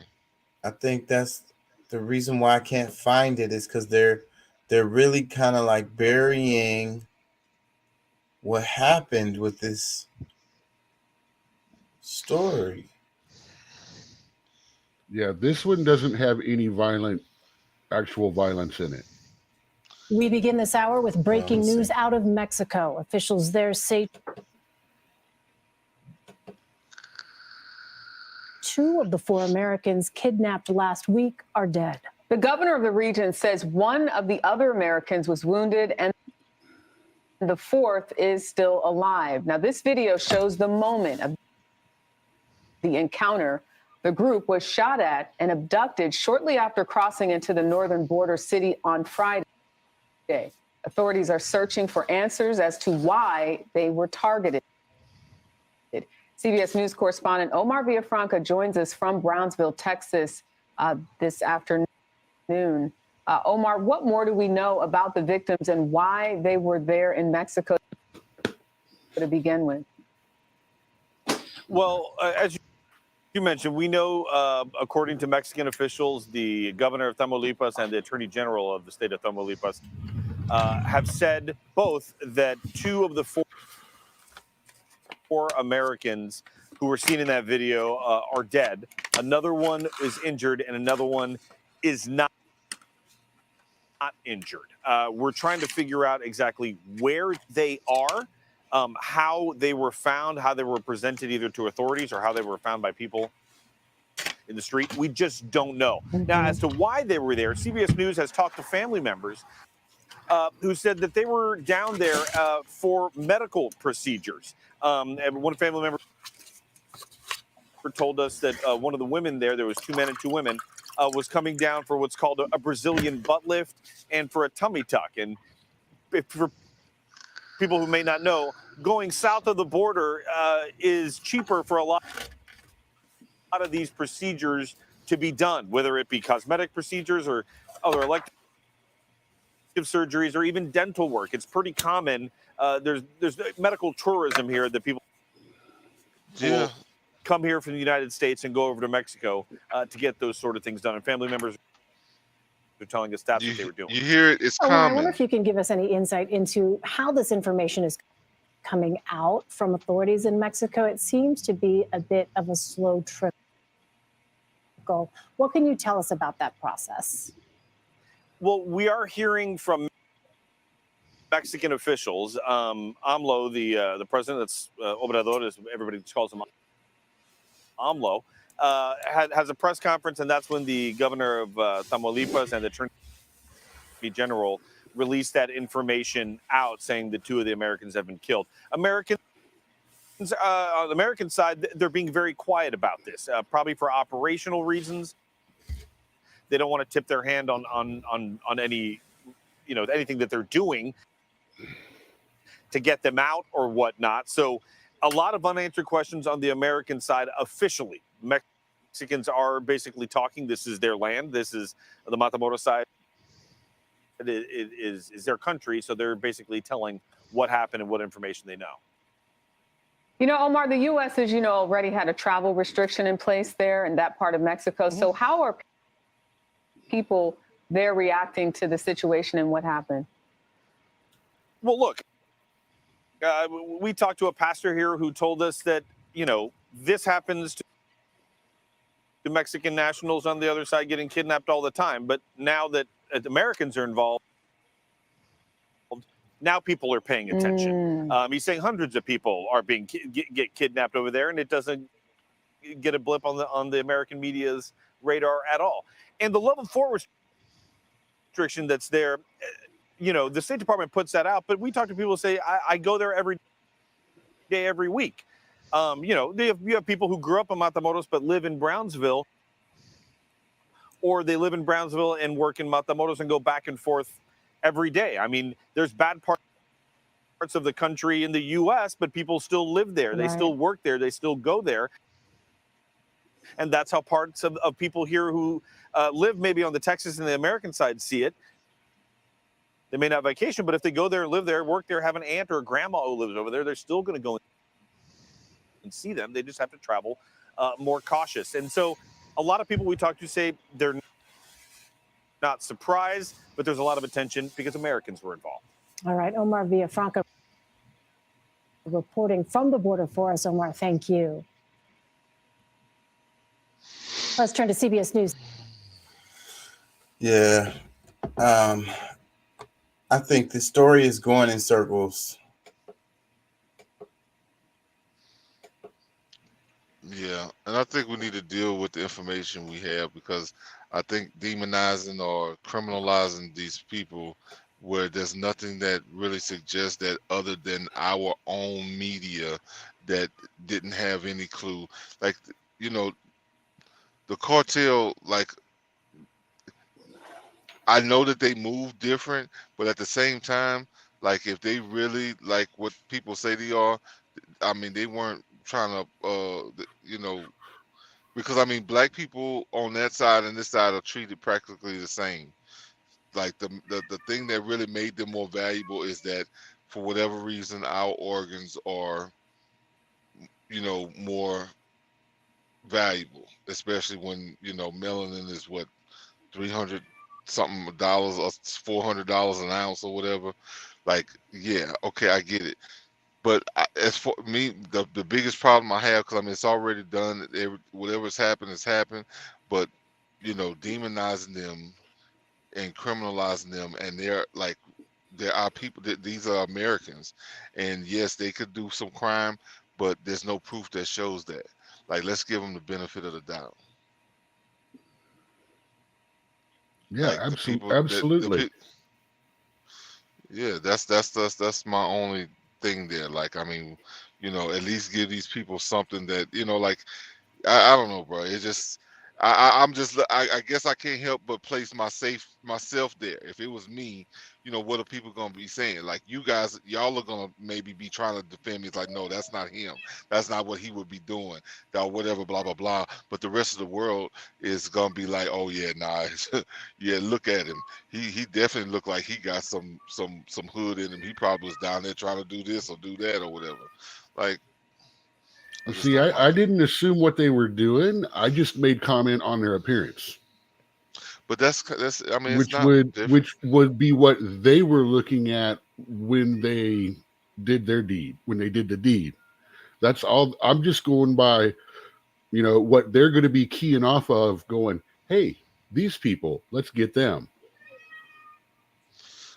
So that's why I'm saying. That's why I'm saying intent. Their intent.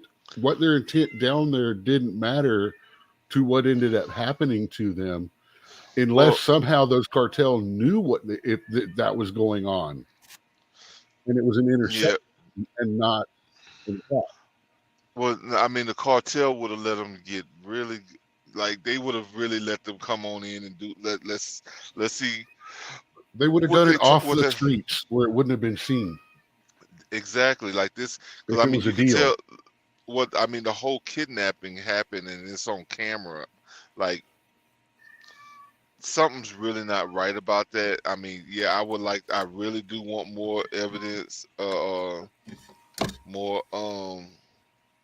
proof of what's going on.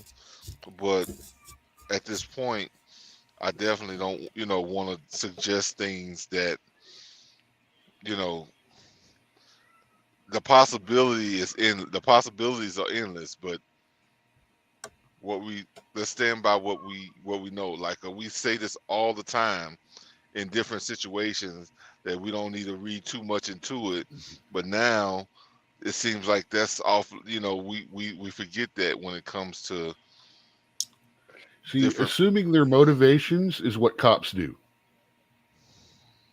Yeah, I saw a story though. I was reading, I just cannot find it again. I don't know where the hell I saw it, but a lot of these things had to be withdrawn because it was a lot of speculation on our side, or like our media started, preparing people's minds that, oh, this was a drug deal going bad. But then the more information comes out is that no, it was not that. This is something that, and people who may have been planning this for a while, and then here it is, it's time to go, and then there's like, well, you know what? We done been down there before, we know people that's been down there. Now they were good. You know what? God is on our side. We'll be fine when we go. And maybe not even known what restrictions had been put in place, because this is still somewhat kind of recent, where no, level 4 in Tabasco's been there for a long time. Yeah, they've been right there south of the border. That's been a level 4 travel restriction for a long time. Well, I'm assuming. Excuse me, it's not a travel restriction; it's a travel advisory. Well, no, I big get difference it, but, between the two. But the reason why I'm saying what I'm saying is because it's still new to me. Like that it's been happening for a while, but if I can assume or not know that was in place, I'm sure it's highly possible that they didn't know that it was in place the same way. I have some random stories. Also, they're from North Carolina. We're from Texas. We would have known better in the freaking first place. Well, yeah. I mean, I used to go down to Laredo. Like, I'm on guard when I'm going right down there in Laredo. I mean, of course, I never go to Nuevo Laredo, but I'm right there at the border, which is still pretty dangerous. Man, I'm on guard when I go 3 blocks away to the corner store at Meadow Glen. Oh well, I don't go nowhere without I don't go anywhere without my pistol with me. Regardless, I go to the toilet with my pistol because you know what I'm saying. I just look. Hey, I saw that 80s movies. Those critters live in there. I wouldn't want none of them to come out either. Well, nah, I was just saying, like, you just never know when the shit go down, and your pistol's in the truck, and everything right here is going down right here. Oh, wow. Well, no, if I'm at home, it comes out of the truck because you sure as hell ain't going to steal it from my truck and come and use it on me. Well, no, I'm not worried about somebody using it on me. It's me not being able to defend myself, or either, you know what I'm saying, if I got to run back to my truck, in the midst of some bullshit, I need to let off one or two to let a motherfucker know, shit, this ain't where it's at. That's what I'm saying. It comes in with me from the truck. I don't leave it out in the truck. Oh, yeah, exactly. That's the same. That's habit. Yeah, that's what I'm trying to say. Matter of fact, I leave my keys in my car more often than I leave my piece in my car. For real. Let's cover some random stories here. Check this one. Oh, is it anything that's I sent you a link to Russell Brand on Bill Maher show. Oh, I saw that too. Yeah. I didn't get to watch it, but I saw it. It popped up on my. I tried to send it. I think I was watching it from Telegram, and it was too large for me to send from there. But yeah, that was actually there was a couple of videos that surfaced from that. I don't think I can play that because it's HBO and HBO don't play. I linked Russell Brand's from his. It's not the actual Bill Maher web the thing. It's Russell Brand's podcast where he's talking about it specifically. Okay. So I don't know how that goes with it since he's talking about his appearance on there, and we're commenting on that. I don't know how battling that might be, and I don't know how far you are on hits. So yeah, let me play this one. I know that Facebook, I can't tag at King Chaka Entertainment anymore. It doesn't pop up. They got me buried. Check this out. When I do the I have to do it to at Chaka Perkins. I can't do at King Chaka Entertainment when I do my post for the show right now. It's about a week now. Yeah, they've been burying me. And I ain't been getting no views on that channel. That's one of the reasons why I post it on my Facebook, because if nothing else, that's another 1,000 people that see it. Hopefully. Biden administration has been strongly critical of China's actions on human rights, but engaging on climate change. Do you see that as a strategy that can actually work? Oh, God. I'm not sure why BBC started with listing only China's human rights abuses. What about America's human rights abuses? The Iraq War, together with the UK, completely illegal and under false pretenses. The war in Syria, the war in Libya, the continued sanctions against civilian populations in Venezuela and Iran, walking away from the Paris Climate Agreement for the last 4 years, unilateral trade actions that have been deemed illegal by WTO. So one can make anything one wants, but we have really serious human rights violations by the United States abroad, not to mention an insurrection on January 6th in our own country, not to mention the continued massive racism, white supremacism, and abuse of incarceration of hundreds of thousands of people in the U.S., Black, African-American people of color. So I think that the whole premise of this story is a little bit odd. No, but sorry, I'm looking. We have to look. If I may, we have to look. I found the framing of it not what I expected. I thought we were going to talk about climate change, which we should. But I think that the idea that there is one party that is so guilty, how can we talk to them, is just a strange way to address this issue. Well, hang on. Sorry, Jeffrey. Jeffrey, if I could come, Jeffrey, I'm hoping we can have a conversation. I'm hoping we can have a conversation. And if I could just say, I'm using, and what I'm saying back to you here is, we're also using the framing of the Biden administration. We're also talking from the perspective of how Joe Biden himself and those around him have talked about the human rights abuses in China. So just to say, always, excuse me for one moment, the U.S. always attacks other countries. It holds itself sacrosanct. What do y'all think? Well, I think he's going off on a tangent. I mean, I really wish he would give her a chance to say what she's saying, because I mean, maybe they're in the same, kind of think, looking, thinking the same way. But I mean, my first thought, the first thing that I thought of when I heard this is that there's calculations that has come out that there's only 0.3% of 1 degree change it, warmer than it was 50 years ago. So for all of the hoopla that's being made about, global warming, and of course some of the other things that we, some of us know because of the science that's out there, is that we've been hoodwinked again by the Democratic Party, because these are the ones who's pushing this whole narrative that we're dying and we're killing each other, we're killing ourselves, and we have no future if we don't do this or do that. When we know that because of the investments they've made, that if they don't push it hard now, that it's gonna fold.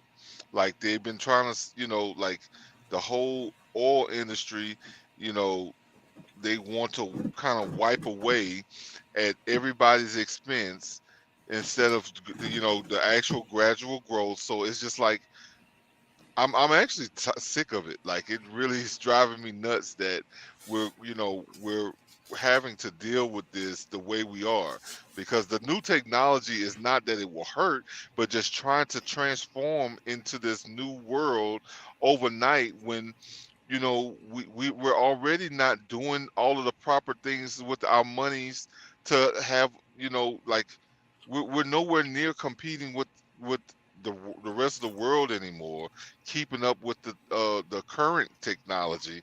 But you want to skip past, jump over all these other things just to be able to accomplish, or really, I think, to gain no accomplishments, because it's gonna, like, it's projected to fail, because things are not in place, and we're still going to have to be dependent on fossil fuels to support the electric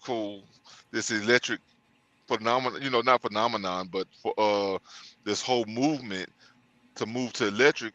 It's not independent of itself. It's still going to depend on fossil fuels. So, like, it's insane.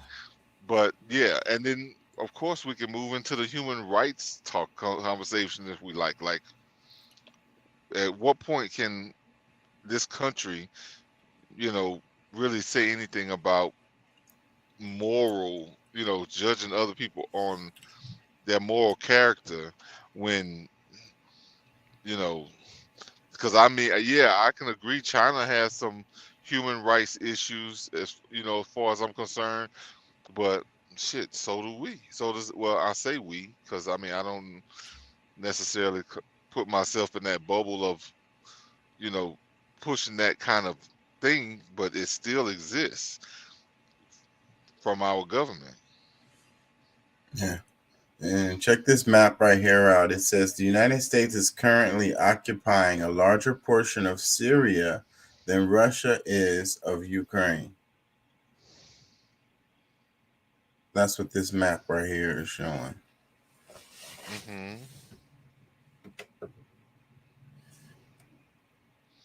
So, and that's under That's what like is saying a larger portion of Texas as opposed to New York. You can't do it on square miles, man. Not with the difference in countries. And there's only 900. There's only 900 American troops in Syria right now.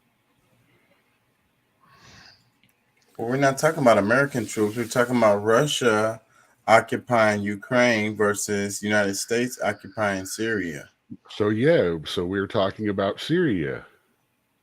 Yeah. And the 900 troops that are there. Because it really doesn't matter how many troops are there. It's just how much control that has been taken up by each regime. And to we don't really have any ground troops per much as just protection for assets of ours. Most of our stuff there is drone and drone strike stuff. Why would we have any assets in Syria? Because of ISIL. That sounds suspicious right there. It's suspicious? I mean, this is not something new. This is not happened last month. This is years ago. This has been it. This is like decades of movement going on here. I mean, we're talking about since before Obama. Since 2012, we officially Bush. cut off diplomatic relations with them for a while. Yeah, but the point of the post is how they're demonizing Russia because of what Russia is doing. No, the point of the post is to say, look at what America is doing. They're evil too. Well, that's what I'm saying. They don't have any moral high ground to or currency to really say anything about anybody. That's what and I believe also Doc is saying that we have no footing on saying, like we can't accuse someone else, especially like we're saying China, which, I guess at this point in the world, we pretty much say that, oh, well, as big of a country they are, it has to be that way. But I don't necessarily see that. I mean, I think the world could prosper more if there wasn't all of this involvement the way that it is, But what can I say? I don't know. I don't really know a world without war. Because it's been our whole lives. Check this one. It says Saudi-Iran peace brokered by China today may very well be the cornerstone for Petion, i.e. oil being sold for Chinese yuan. Obviously, the detente also paves the way for both Saudi Arabia and Iran to join BRICS. This was posted 12 hours ago. Man, this is the setup. Like this has been the plan. And the reason, like, look, bro, believe it or not, everybody can, take their own stance or whatever, but I'm just going to give you mine. That, there's no reason that the United States had to be at such a decline in the last couple of years at all. There's no reason for it. But because of the movement, where they're trying to get, the East, pretty much handing the power over to the East. Like if we would have continued doing what we were doing, the United States would continue to have the highest GDP. We would still make, and businesses could still flourish and grow and all this and that. But it was purposely done. And whether they want to blame it on the demic, whether, it's an EPA or pan, this is something that I believe was planned and is a part of the overall agenda, so that they can try to take control and move things. Like they want all of the world to be ran the way that China is, because China can whoop your ass if they tell you to get inside and you're not. Like we saw it on the news. They want to treat everybody the same way that our own people here in America wants to treat us the same way that they treat Chinese citizens. Well, there's a war going on, but it's with tech, and it's with resources like oil and gas. Hegemony. Who's gonna be the leaders? So, but then it's been polarized. And the Russia thing is the catalyst. So the rest of the tweet, it says, imagine a BRICS plus with 3 oil giants, Russia, Saudis, and Iranians. How hard will it be to create a new currency that's backed by oil and gas? Endless possibilities in a multipolar world. Nothing has to happen different. Like they just, bro, like these currencies already exist. They're way more stronger than our own. Like I don't even think those funds are actually backed by resources of different sorts. Whether it's oil, gold, silver, whatever. Those things, that their money is actually backed by something tangible, whereas ours, the U.S. is not. Like the Western money is not backed by those type of resources. The U.S. could back ours by oil. At least oil is one.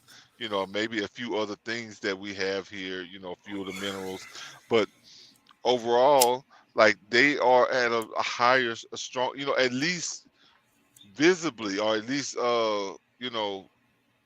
quantitative like they actually have value in their money, whereas ours, us going through this whole idea of the recession and them purposely devaluing, not that I don't think that the US dollar has value or can be used as the same kind of value, but the perception that they're giving us in what our dollar is, that's the main, that's the big deal, because the perception of what the value is where the problem, or where we're having a bigger problem. Ultimately, they're trying to break it down to create a one world currency. That is the goal here. And they need to break us. They need to break us down as citizens, because they've got to break us down, because right now the American dollar is the fiat, pretty much currency for the world. No matter where you go in the world, dollars are good. They have to break that first, and that's what's happening. That's what direction they're going in, I think.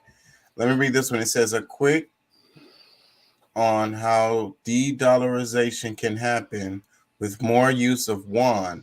Without the yuan becoming a global reserve currency, a lot of experts get this wrong. It doesn't have to be all dollars or all won. Yeah, like Buddha said, there's a middle way, like shown below. So there's a little graphic here, de-dollarization without surplus won, how Saudi Arabia sells oil to China, 57 billion, and then it says how Saudis pay for Chinese goods, 30 billion. So then they would be using the yuan to do that. Yeah. So you would add that 30 billion with the 57 billion. And then we got to think too, when it really switches over, our dollar will, will whatever they want to accept of our dollar to make the exchange, the exchange rates between the two is gonna be a problem. We're gonna have to spend way more dollars to get oil, or even to buy yuan in order to get to purchase oil. Because for number one, until somebody's got enough sense for us to be energy dependent again, which we've been for so many decades. Huh? I was saying all that saying is that the way they sell the oil, 57 million, they get 30 million in the yuan, they get 27 in dollars. They keep the dollars in their pocket, and they only buy 30 million. They buy products from China using their own money, only what they paid for in the yuan. So they still have that 27 million in cash in the dollar. Yeah, I mean, but the cash. See, but that's the thing. The cash, that dollar is still not going as far as it used to, regardless of how many of them you have. That's the whole demonetization and pumping that.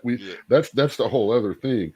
That's why they're looking at. That's why UAE, Saudi Arabia, all that. That's why they're looking at doing their own oil-based currency, which, no offense, is going to rock the world and end up knocking the dollar out of the fiat dollar. Yeah, which I think is happening. I'll tell you, first thing I'm going to do is take all my extra cash and buy it. Well, it's going to go quick.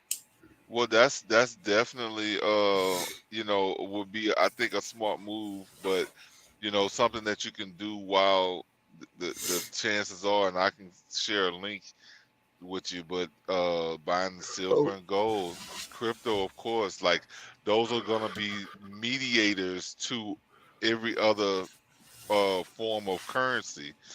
Is those things like silver and gold is never, that's God's aluminum money. Well, silver and buy gold is aluminum, God's money. Buy cobalt, buy all of the stuff that's needed to be used in tech in the future. It's guaranteed to do nothing but go up. Yeah. Yeah. Let me read this one. If you can, get yourself a nice little dry cellar somewhere and start buying all the heirloom seeds you can. Oh, I know. You ain't lying about that, bro. That's not a conspiracy theory. That's a a recommendation for anyone that wants to do anything or grow anything in the future. Get heirloom seeds, because soon you're not going to be able to get seeds that will reproduce another generation. You'll have to buy seeds every time. Well, look, I'm gonna tell you. I am a conspiracy theorist, if you want to call me that. Most people might call me that, but to me, all that I'm a means is conspiracy somebody appreciator. Well, that too, because I mean, it's really. I appreciate a good one. There's conspiracy facts that most people forget about. It's always used as conspiracy theory, but it's when you can recognize something that's that continues to happen over and over again, at some point you can be the one that finds out after, or you can be the one that moves in the midst, or when you notice something is going in a certain direction, and just because other people don't see it doesn't mean that it's invalid. So dude, I'm borderline spectrum. My superpower is pattern recognition. Yes. That's the pattern, and that's the term I was actually looking for, because that's who gets demonized. It's people who see the patterns going on, and others are just pretty much they believe what they're told instead of using the intuition God gives you and say, hey, something's not right. That's one of the reasons I'm surprisingly hard case about Russia. I've been watching the pattern. Well, yeah, but I mean, and I totally agree. But at the same time, there's other patterns that's working right along with that as well. Because some people are trying to protect themselves from, being, getting Epsteined, or the same thing that's been happening to these other leaders in countries that it's been happening pretty often under the at least idea, because the proof, Have you ever noticed that people that go against a certain side of our political spectrum, the redder side, tend to end up in jail, while people that find out and go against the more liberal side tend to commit suicide? Let me read this one. It says, Colonel Douglas McGregor, China did not rob us of our manufacturing base. We robbed ourselves of it. We gave it to them. Greedy people in Washington on the corporate sector ship those things out. This is what people need to get in their heads. Stop looking overseas for someone to blame for the misery that we confront today at home. Oh my God. We are the authors of our own mess, and those authors are principally in Washington and in the corporate sector. Americans need to wake up. That's the problem. It's not in Beijing. It's not in Moscow. It's here. Church. I had to go pimp style on it. But bro, that's so true. Like, I mean, people point the finger, bro. Dude, and they don't realize how many there's more fingers pointing back at you, bro. Like, you gotta as a unit, we've been saying this in 4-part harmony, if you include Deuce, for at least a year. By the way, me actually being on camera like 2 weeks ago was my 1 year of being with you guys. Thank you, by the way. Yeah, well, thank you. Thank you. Happy anniversary. Why didn't we celebrate that 2 weeks ago? It was the second week of his break. I didn't want to bring it up till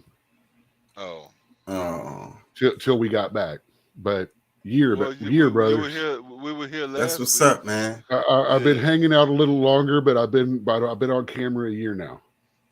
Okay, that's what's up. Glad to have you, bro. But my thing is that Americans claim to be so powerful. They have all this pride, but then when something happens, they always want to say what somebody else did instead of, because the main thing in fixing a problem is recognizing what you did, what you can change, what you can fix. But if you constantly get, putting all of the blame on somebody else, you're just taking away. You've given away all of your own power that you claim to have. It's the same thing going on with our social crap right now. Everybody's this, and they're breaking down, and everyone's I'm oppressed because of this. Oh, you're mad because of this. Oh, this is bad. Everyone is saying, well, everything is someone else's fault. There's no accountability for anything anymore.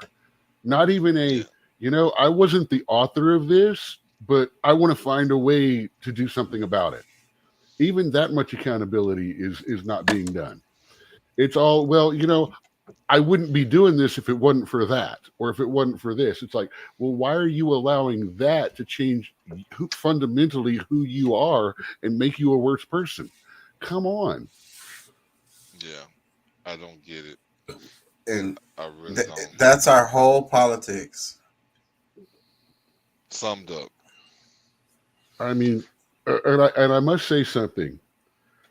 The Reds gave 46 more time before they went for his throat than the Blues gave 45 before they went for his throat. Well, with the impeachment and the battles and all the fallout from all of that stuff. Well, yeah, but see, but they gave him more time and more leeway to go like, okay, let's see what you're going to do before we come after you. But even even a lot of the Reds gave him more time and credit because, like, well, that's what I'm saying. The red side gave our potato in chief more credit than our orangutan in chief. Well, I do agree, and it's like even though I think that because even if we're gonna consider some of these things mistakes that was done by Cheeto Man, we really have to where are you at? Really think about that. A lot of things are much more sounder. A lot of things are a lot more sounder decisions and more progressive than our progressive president. I don't get that. I mean, okay. If anybody's been, my roommates need a jump start. I got to go take care of that. I will be listening and hanging out though. Yeah, until I get back. I probably won't be on that much longer. I ain't gonna lie to you. I'm like exhausted. I've been working a lot. I hear you. But yeah, go ahead. Well, let's move on to this. Check this out. Rand Paul, he says, Dr. Fauci did indeed lie to Congress about approving gain-of-function research in Wuhan. It is a fact that the scientists that Fauci convinced to change their minds on the lab leak theory were shortly thereafter given $1 million increases in their NIH.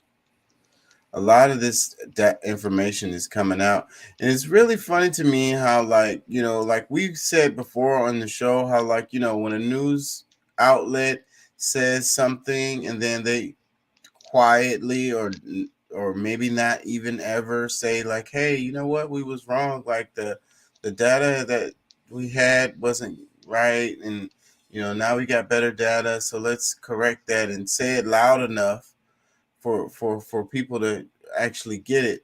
But people are still going by that, what they were saying before. Well, see, my problem with my fellow man, my fellow Americans at the least, because I don't know what they're doing on the other side of the planet in China and anywhere else. But right here in America, where I'm, dealing with people who have a problem with updating their information as if we're not getting new, like we're like nothing is growing. Like there's investigations going on all the time. I mean, even when we're talking about history, because I mean, I don't think that we should give up and just say, oh, definitively, because just like we couldn't say definitively everybody came out of Africa, because we're finding out there's older things here, but we're also, I mean, I'm looking at the fact that we're looking at a world that's millions of years old that could have, 10 times already flip-flop back and forth, and who knows? But based on certain things that we know and what is really important, based on the narratives that they're selling us, is that we need to really get to the bottom, have as much truth as possible. We're in arrested development. The growth has stopped. Like you say, updating the information, that it's not happening. Yeah, not for the average. Once they get one idea or what they believe one thing, it's set there for the rest of your life. Like no, like. And we were saying this at the beginning. Because it was actually data out about how it was American companies who were. Trump said it in the beginning. As I said, from the beginning. Quick shout out! Some random stranger helped my girl and my roommate get a jump start. Okay. God is good. Okay. All right. That's what's up. More power to them.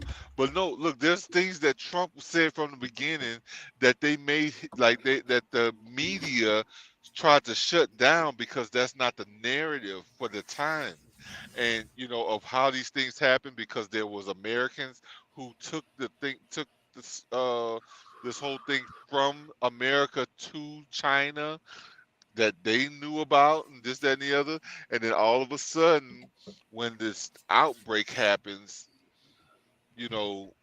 now, like, they knew from the beginning how everything, but they're trying to hide it. They're trying to make it not, they're trying to get away with as much as they can, and lies are coming about.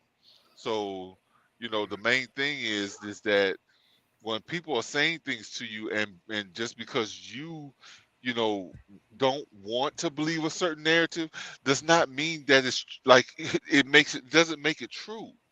In the lab, they were talking about the lab leak theory. So like, it's not a lab leak theory; it's a lab leak fact, because the information has come out that is what happened, and also that. But they didn't take that strike off my account for saying that, and because that's the way the free speech that we have here.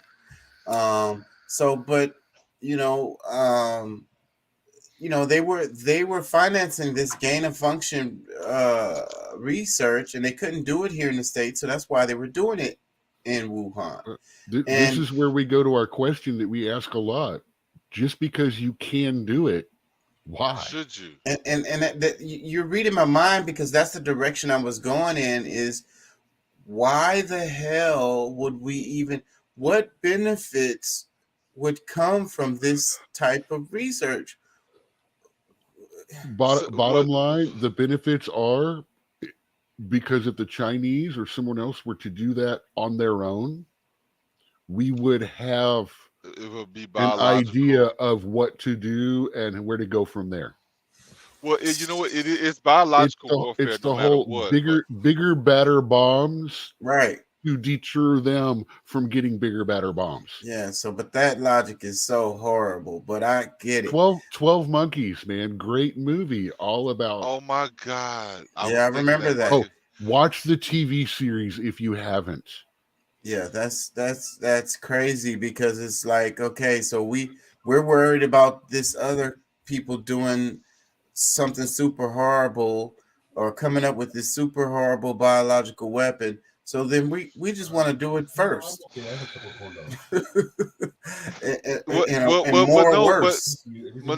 the thing is I don't think people are realizing how much in sync they are with each other. Like, these are people who have been, I don't know about every person in government, but there's some significant players that's been there for a long time that has been working, like they've been working together, even when they claim to be at odds with each other. They're still, because I mean, just like, I don't know how many people have heard this, but even when they were supposedly fighting Hitler, like, they were hiding him. So, like, they weren't really trying to kill him, but they were trying to sell an idea to us, the people, that something was actually happening. And that's kind of what I feel like with the wars, because, I mean, maybe the war is really serious with Ukraine and Russia, and maybe the potential war between United States and China will be somewhat real, but we have to also look at the fact that these are people who've been acting together in many facets, that we have to at least think that, look, all of them are playing us. This is the media is the biggest war tool, period, is because they they've sold something to our mind. Mm-hmm. Reasonable people know open warfare does not benefit anyone. However, the fear of war makes billions. Bro, that's church. A Doc original. Church. That's church. Let me read this comment. I'm an hour late, and I apologize to Facebook user for. No, that's the one I was telling you that I posted. Oh, you posted this. Yeah, that was the one where I was saying this is why we all know Matamoros, other than because we all have had Texas history or Southern history, so we've heard about it before. Oh, okay. Because I didn't even notice it was there. I really apologize. I hate that I be doing that. I really want to be better. That's why when I see people, I keep the comments on my StreamYard. That's why every now and then you'll see me lean down and go, "Hey, recognize so and so." Yeah, I'll be missing it because I'll be on a different screen, so I can't see. That's what I was supposed to be here for in the first place, to do a little producing, and that's I'm gonna be on that a little better for you. So, well, Pat mentioned Hitler. Check this out. It says the narrative about America's saving the world from Nazis or fascism is a testament to the extraordinary power of propaganda and brainwashing. Hitler was just a tool to defeat communist USSR, which itself was a creation of globalist bankers to conquer Russia. Let me see. It says, hold on. All through the 1920s, Western banks and corporations poured enormous money into Germany, which became an extremely profitable Wall Street colony. In 1933, UK and France made a pact with Hitler right after he came to power. 5 years later was the famous Munich Agreement. British Prime Minister Chamberlain was fascist icons Hitler and Mussolini. With fascist icons Hitler, Mussolini. So these are some photos there. Oh, that kind of make you think, you know. Well, I mean, these are things that, I mean, because based on, like, this is not something that's new information for me. So when people is like somewhat judging me to be half crazy or, not really sure, like, these are things that's been out for a while, you know what I'm saying? And I'm saying certain things that, and my perspective of how these people, like what I'm saying about them being in cahoots, it's not because it's not just because of a decision I made or something I just kind of like, oh well, maybe. No, this is stuff that they've done already, and are most likely still doing. So whoever, and then when we find out about the WEF and how they operate, they send people through the ranks of, even Putin came up through the WEF, like Merkel or what's her name, the chick, the president of Germany or whatever. Like all these people were raised up through the school of the WEF. Remember, we went through all this a few shows back. I was actually reading off crazy names. Yeah, it's a bunch of names on there. It's crazy on both sides of the spectrum too. Left, right, everybody. That whole organization could be worth doing an entire show on. Yeah, we might want to dig into that more. Like what people, we could talk about it some more. What people actually attended it, and then it's like, where did they go afterwards, and then why are they in the powerful positions that they are in? Like, after going to these schools, that shit is crazy. What is the pattern that they are creating with the positions that they're getting? What can they do as a group with these positions? And who's running that show? But listen, I can already see my wall being covered in stuff soon. Yeah, even politicians that are supposed to be retired and gone and over, we find out they're still attending some of these worldwide meetings or conferences and things of that sort. It's like, okay, wait a minute, they don't work for us no more. They supposed to be retired, but like Hillary Clinton and Obama. I wasn't gonna say the names, but I mean, just saying, like, why are these people so intricate in all of these different moves that's being made in the world still to this day, and their position is supposed to be done. Like we have people that we don't even have on the payroll, still making decisions for us, and whether we agree with them when they were office or not, is that they've taken it upon themselves to give them, to give themselves power over us still. Let me read the caption under these images. It says, Neville Chamberlain arrives at Oberweisenfeld Airport on the way to meeting with Adolf Hitler, September 28, 1938. Photographed by Hugo Jaeger, The Life Picture Collection, Getty Images. This one doesn't have a caption, but you can see. I think that's Putin. Shit, does it really? No, Putin would maybe have been Putin wasn't around during Hitler. Okay.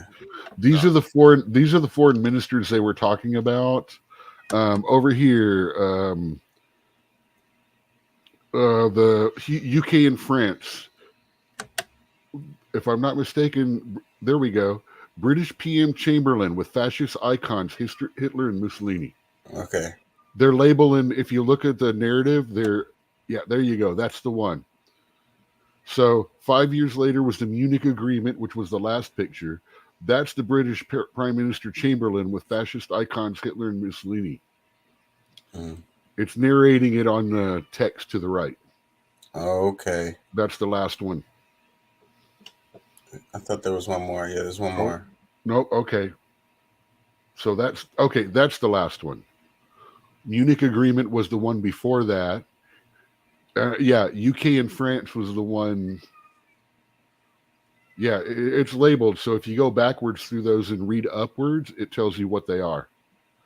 Yeah, and like I was just telling somebody, because when you just mentioned France and how much involved, because like we can really look at history, how much involvement they had in so many different things, but they are marked as one of the countries that gave up slavery way before everybody else, but they had colonial powers where they still owned countries that they pretty much like viral warfare. We can't have it in America, but you can have it in colonies and other places that aren't actually American ruled. Well, exactly, because I mean there's still slavery going on to this day. I mean, there are more people living in slavery today than when U.S. slavery ended. Yes. Almost double, if I remember the number. Yeah, I remember reading that. Let me read this. It says, Rockefeller, Rothschild family, and Wall Street invested heavily in Nazi Germany. Rockefeller Standard Oil created joint ventures with Germany cartel IG Farben. One great invention that came out of this was synthetic gasoline made from coal, which propelled Nazi tanks and planes. European countries gladly supplied raw materials to Nazi Germany to build its mighty war machine. Iron ore from Sweden, oil from Romania, owned by the Royal Dutch Shell, etc. European kings and queens also had extensive links to Nazis. After all Europe's centuries of genocide, colonialism, and imperialism were really not much different from Hitler's ideology. No. Well, okay, you got to remember one thing too. All of the European royalty, none of them really has a family tree. It's more like a wreath.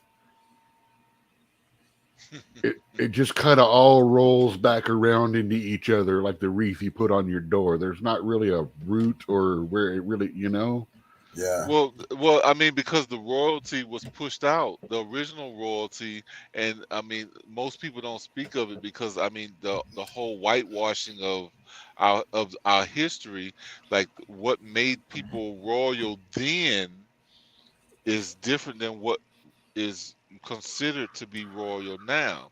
So that's one of those things that I mean, because I mean, it's just royalty is purchased now. Well, yeah, I mean, hey, I'm a lord. I'm a lord in Scotland. I got the paperwork for it.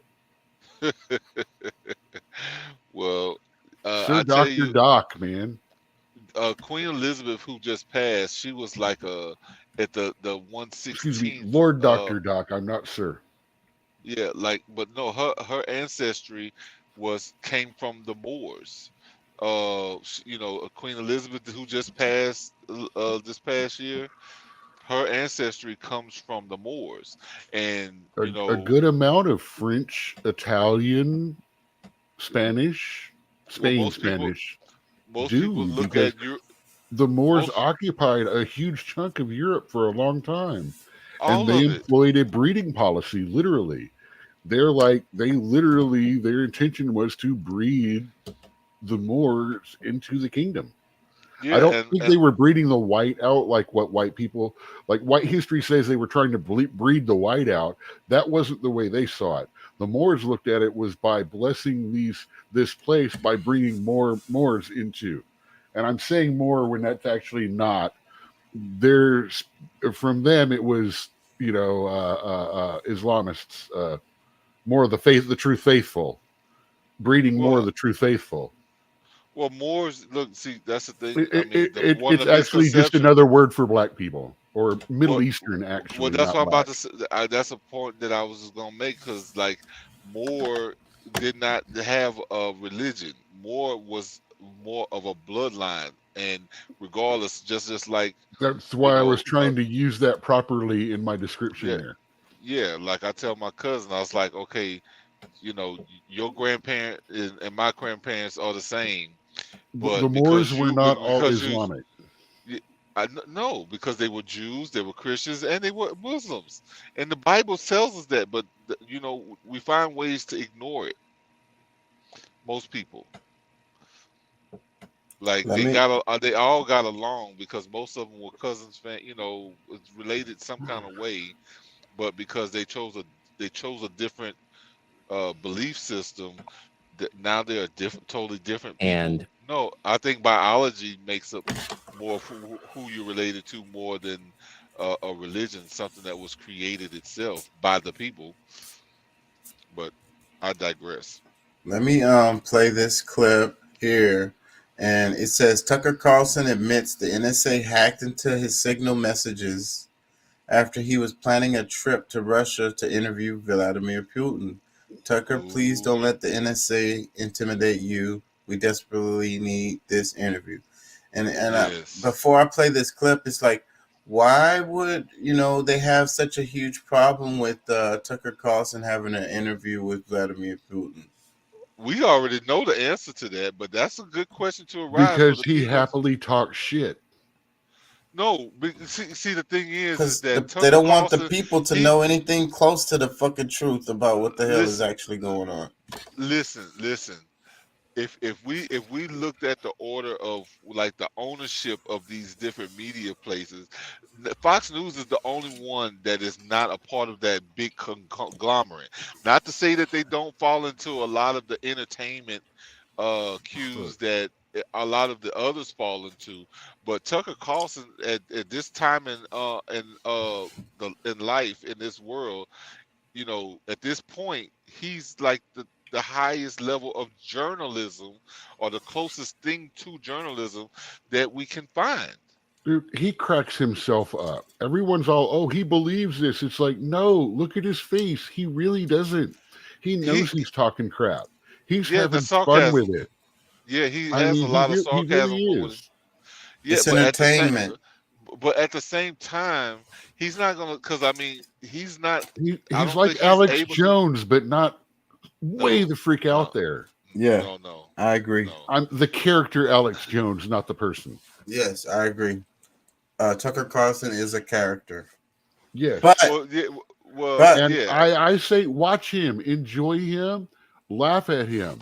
But before you believe him, check your sources, just like he tells you to. Yeah. But an interview with Putin would be badass. That would be badass to hear. Not him. They won't let him do it. I wouldn't even care who did it. As long as it came to American media. Watch, they'll get it to that Tulsi Gabbard You person. don't want that. No, we want somebody more like Tucker Carlson, because he gets a lot of views, and plus, like what he, he's not as controlled because he's controlled, but He he's can not be as controlled irreverent as and the average. respectful at the same time. I don't think it would matter who interviewed him. The words, if they just played the words that Putin says, then and it gets to the American people. Let's see interview with Putin with Don Lemon.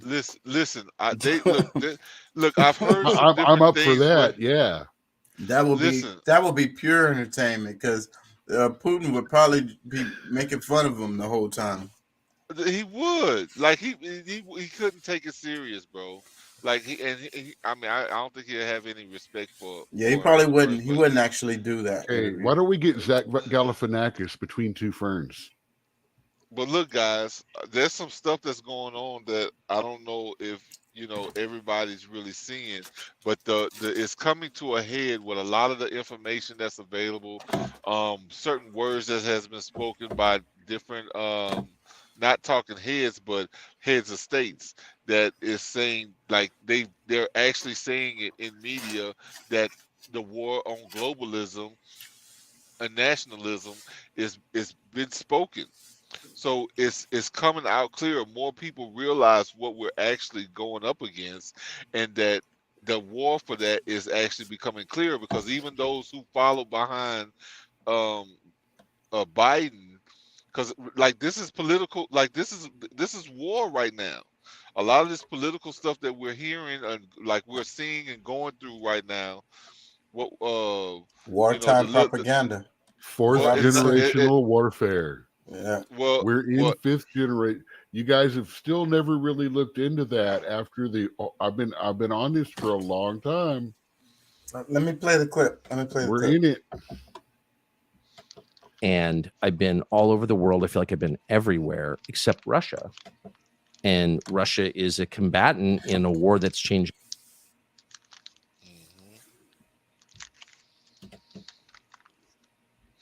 Out of anybody, I really believe in the world, and like I should go see it. But I was planning on it, and I got stopped by the U.S. government from doing it. And I was. Well, you were going to go? Of course. And then what were you going to do? Interview Putin. Why wouldn't you I? had it set up?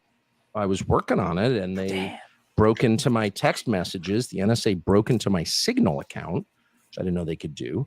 Oh, so Signal's not even safe. Oh, God, Signal is not safe anywhere, huh? Signal is not safe. I know people think WhatsApp's safe. No. It's like, man. WhatsApp? No. WhatsApp is not. You know what's safe? And ask any mafia don. Park your car in front of the liquor store, leave your phone in the vehicle, in your Caprice Classic, and walk out behind the liquor store in the vacant lot back there with the winos to talk to the person you want to talk to. How many times have you done that? 0. Okay. Because I'm like lazy. I'm like, "Arr!" And I always say to myself, I'm not hiding anything. I don't have a secret life. I'm pretty upfront, and some people like it and some people don't, of course. But I'm not hiding anything. But I was definitely hiding my plan to go interview Putin just because it's an interview. So how did that happen? Business. How do you know the NSA broke into your Signal? Because they admitted it. Really? Oh, yeah. Like, can you tell us about that? Like, how did you find out? I got a call from somebody in Washington who would know. Just trust me. So I went up there for another reason, but this person said, are you going to come to Washington anytime soon? This was a year and a half ago. And I was like, yeah, actually, I'm going to be up in a week. Meet me Sunday morning. So weird. Like, who does that? Just text me. You know what I mean? Just text me. No. So I go, and this person's like, and this is someone who would know. Are you planning a trip to go see Putin? This was the summer before the war started. And I was like, how would you know that? I haven't told anybody. I mean, anybody. Not my brother, not my wife, nobody. And just because, it's one of a million things you're working on. But that was one of them. I want to go interview. Why wouldn't I want to interview Putin? Of course. I want to interview Xi. I want to interview everybody, right? That's kind of my job. We want to get Kim Jong-un on here one day. Of course. We met him. You did? Yep. Oh, we got to talk about that after. But super interesting. But anyway. Holy shit. How would you know that? Because NSA pulled your text with this other person you were texting. How did you know that? And so I was intimidated. I'm embarrassed to admit, but I was completely freaked out by it. I called a U.S. senator, who I know not that well, but it seems like a trustworthy person. And I told him the story. I said, I just want to tell you this. And then I went on TV on Monday and I'm like, this happened. And so they had, in Congress asked NSA, and NSA is like, yes, we did this, but for good reason. What would be a good reason to read my, what? But the head of NSA, it's fine. It gets, because everyone's in on it. Republicans and Democrats are all in on it. And by it, I mean the assumption there's no privacy whatsoever, that they have a right to know everything you're saying and thinking. That shit's scary. And that's just not a right as far as I'm concerned. You have by the way, if you have no privacy, you have no freedom. Freedom is predicated on privacy. It's like none of your business. You don't even think about that. Like they can just go through your phone and find everything. They did it to me, so I know that for a fact. But again, if you have no privacy, you have no freedom. Yeah. How about this? It's none of your business. If that's not a good enough answer, then you're a slave. Has that changed? And what do y'all think? Well, I think that the way this all was set up was that the government is not supposed to know anything about us, but we're supposed to know everything about the government. And somehow it's the opposite. Between, I would say, somewhere after the World Wars, it flipped. Oh, it definitely. And I'm not going to point to anything or everything and stuff like that. I'm just saying, somewhere along the line, it flipped to where Americans became the enemy of America. Mm-hmm. And I'm beginning to wonder if politicians are the, I mean, let's break it down. Let's go to Latin. Politics. Poly, many, ticks, blood-sucking creatures. That sounds like a good definition of politicians to me. Well, that is definitely one sentiment of it, but politics is not really the problem. It's the people, and those who position themselves to be able to do what they're doing. That's where the problem lies. Because I mean, we allowed them to become our leaders and not our representatives. Exactly, and that's where we, the American people, have gone wrong. Thank you. Because I've been preaching this for a while. It's really like we can't really blame them. Like, if we were in the same position, maybe we would have chosen to try to do the same thing, because greed. With power comes greed. But either way, one of the narratives that I was sold, believe it or not, your thing, we didn't win World War II. And since then, we've been America has been run by Nazis. So we pretty much, no, we won the physical war. We lost the political and social war. Bing, bing, bing. Do you win one without the other? Like, I mean, if we won the physical war, then why would we give over? Well, what was the actual point is the question, Billy. What was the actual agenda? What was the reason for that's the the war? thing, because I mean, if you got to think about Marx, all of the Marx or Lenin said, I don't have to conquer America to make them a communist country. All I have to do is fill them with the idea. Teach them this. In time, they will welcome it. But if they were able to come in and become our teachers and guide us down the road of where we are now, like, winning the physical war meant nothing. If we can even say we did, because a lot of these things happen on TV. This is like one of the things we got to realize. The main purpose for TV is to guide our thoughts, no matter what you're watching. Programming. No matter what you're watching, is to focus you in a direction, for them to program your perspectives, what you believe, the possibilities. Like, that's what it's for. So when you see it any other way, you're just not really in reality.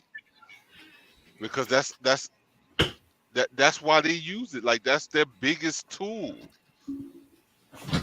Let me read this last one, and we make comments, and then I'm gonna have to wrap it because I'm tired as hell.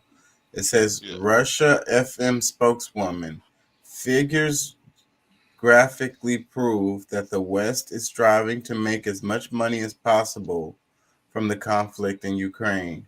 This week, Prime Minister of Ukraine, Denis Shmyhal, admitted that Ukraine is receiving most of its aid from the West in the form of loans.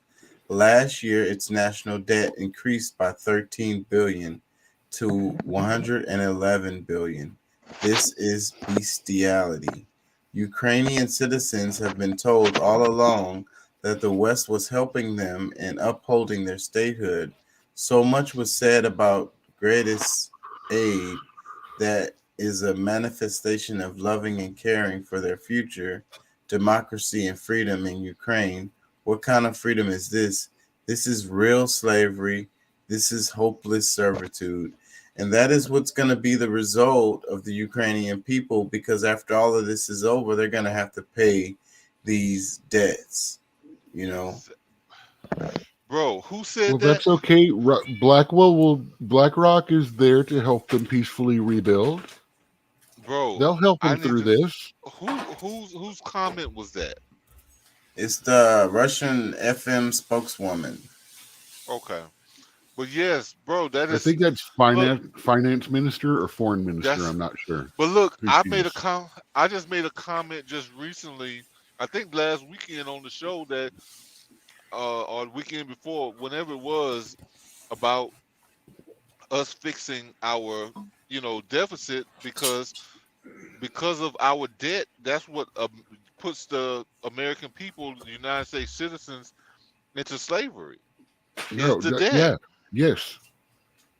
Debt is the new master, and mostly and to China. They don't care about color anymore, and that's why China don't have to send one missile. And that's what I be thinking about this economic war. And like they seem like they're shifting gears from Ukraine to China, because in the propaganda or in the news, that's what you keep hearing. But it's like, what if China, all of our little trinkets that we get, what if China just decided to like, okay, we're not gonna sell y'all nothing? Controlled opposition, bro. Can't afford it. No, the only thing that really is because it's not a real war on China. What if they did this? What if they said, you know what? All the debts that y'all owe us, we want our money now. Well, I mean, the money is there, but the country has to fall. It is financially irresponsible to call our debts when they can keep bleeding us for 100 years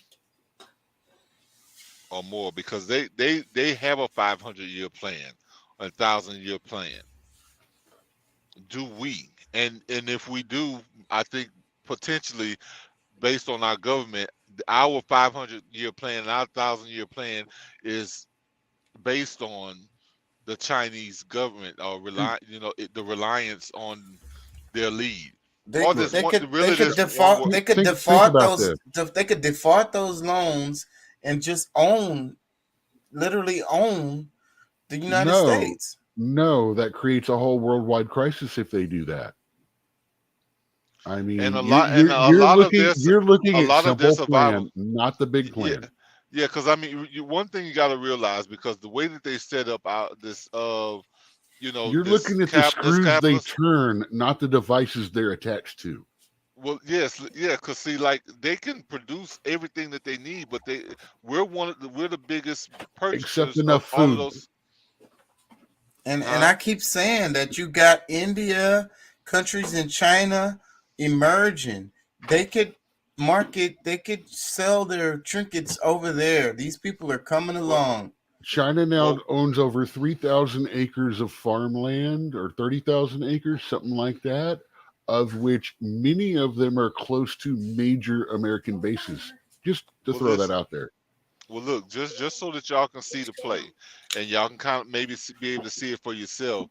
But they've already they've been putting more of the focus on Africa as far as who's going to be the next consumers. And that's what I'm saying. And Africa India. for consumerism, and Venezuela and South America is about to switch to the new Africa for all three of the major countries doing a resource war for them. And we were just talking South about America the is deal. about to get raped. And well, again, and we were just talking about the deal that they made with Iran and Saudi Arabia. There's more oil in Venezuela than Saudi Arabia. And but what I'm saying is they don't need why the they want American. them. They don't necessarily need. They're setting it up to the point where we they also don't need them. United States market. They won't need it. Yeah, and we really don't need them either, because really Americans are smart enough to We be do, able to handle because things on. there is 7 elements of the 43 needed for future tech that we have absolutely no access to. Well, 3 of which are entirely a monopoly controlled by China at this moment. And we don't have any manufacturing here, other than like guns. Dude, Like if I we get don't stupid make- money, I'm gonna buy a chip printer and Bro, all the elements most of I these need to keep printing chips and freaking make big bucks. Most of the manufacture factories that shit. listen, most of the factories that existed after the coming into the industrial revolution still are in place. We can start directing initiatives back to those same facilities and growing them up. And They didn't moved all them facilities overseas, and all of that, and all of that technology is old and outdated. Say, bro, look, Chuck. You know, Mexico does not buy from Everything- China. Look, a lot of that stuff is open source, so any of that information is available to us as well. It's just that we have to start using it again. Yeah, we got to manufacture here. So, like, we need the little plastic baggies or whatever it is. I didn't know that was that far. Masks, whatever Okay, little I trinkets. just found out something else from someone that works at a UPS store. You know, remember I said Mexico does not buy from China at all? Well, if you try to send something from China into Mexico, it automatically gets sent back to China. Postage, shipping wise. That's something I didn't know. I thought that would be an interesting thing to drop out too. That's interesting. I've heard that before.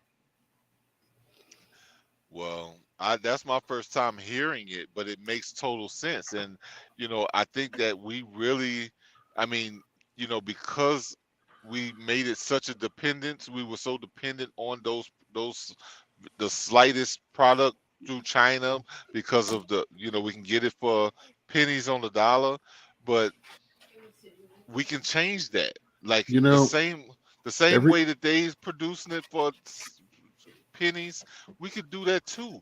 And like I said, we already have a bunch of facilities that all we have to do is get those places back in action.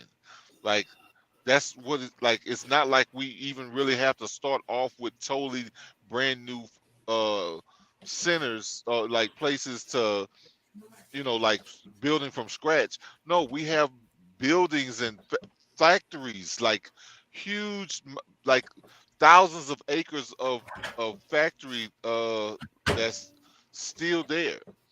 Like, I pass by some of these places when I'm driving around the country. They're shut down or whatever, but this is stuff that we could be making use of. That's what I'm saying. Like, we just gotta repurpose. We just gotta farming repurpose. towns alone. How many small farming towns are dead now because it's corporate farms and stuff? And see, I we should have mean, never they don't lost need that. the small towns anymore. That's industry. That's industry just as much as manufacturing.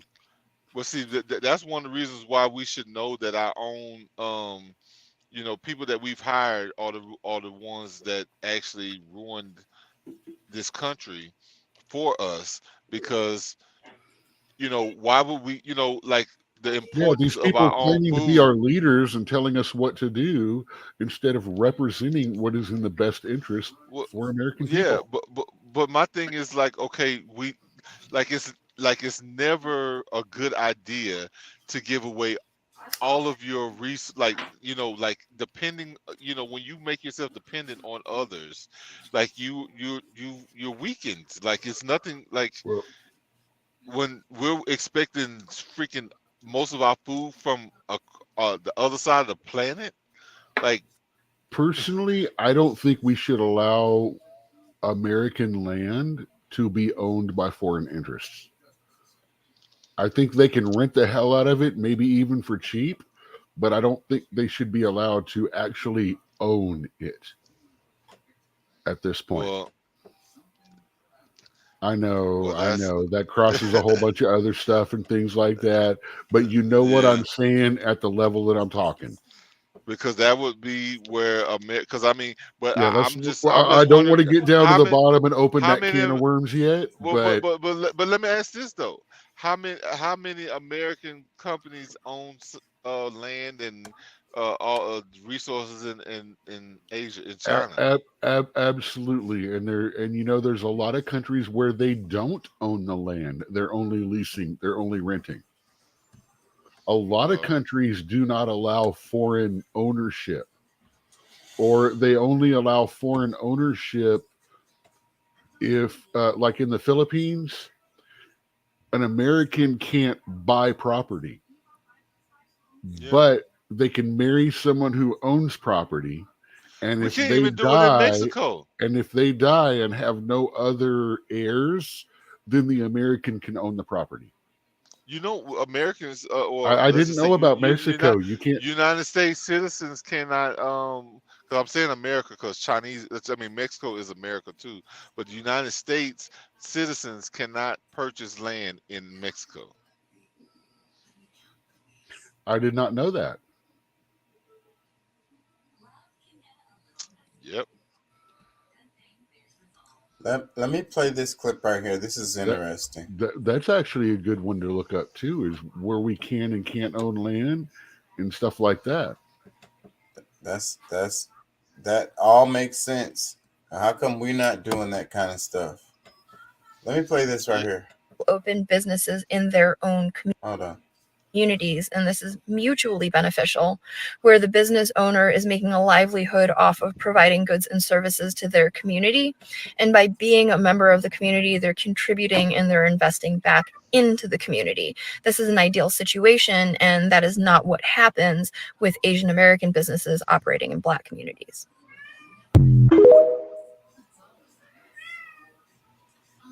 Yes, this is really important. Asian Americans were redlined from opening businesses in white neighborhoods because white people didn't want Asian Americans operating in their neighborhoods and didn't want Asian Americans profiting off of white people.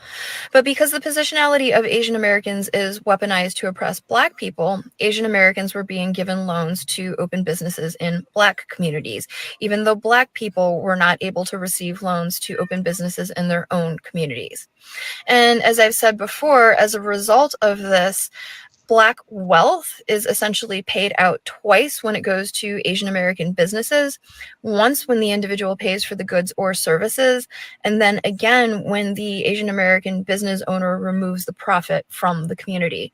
Because usually people open businesses in their own communities, and this is mutually beneficial, where the business owner is making a livelihood off of providing goods and services to their community, and by being a member of the community, they're contributing and they're investing back into the community. This is an ideal situation, and that is not what happens with Asian American businesses operating in Black communities. So it was a question somebody posted that said, why isn't there any Chinese food or Asian stores in white neighborhoods? Can you touch on that? And that was her answer. What do y'all think about that? Well, because I'm just thinking, it's like, well, this is a dynamic that we've been dealing with for decades already. Like, I mean, definitely since the 60s, maybe before then. But yeah, no, I mean, I can see it. I mean, that wasn't something that was like direct information that I knew, but it was definitely signs that I've seen already. Like, I mean, either, like if you see an Asian restaurant, they're in their own community, or ours, it's always a minority, area that they're in. Very seldom, because I mean, I've seen. Shoot, I don't even know. Like, well, I'm just trying, kind of thinking of Louisiana, while of the PF chains, because of the level of restaurant it is, and it might be that's corporate. So that's white people Asian. Yes, that's why I'm saying. So, because I've seen some of those in some pretty good areas, but when it really boils down to That's it, like when you'll see get more Applebee's in authentic. the white areas in like small towns, but they're more toward the lower areas in bigger cities. Well, yeah, because I mean, Applebee's is not like I call them Crapplebees. It's trash. It's trash. I've got one person that calls them Brother Bees. Yeah, I mean, when I hear people talk trash. about, they went on a fancy date and they was at Applebee's, I'm like, oh, The food is you terrible. live, you I living know a like guy that that. also Okay. calls it Dave and Brothers.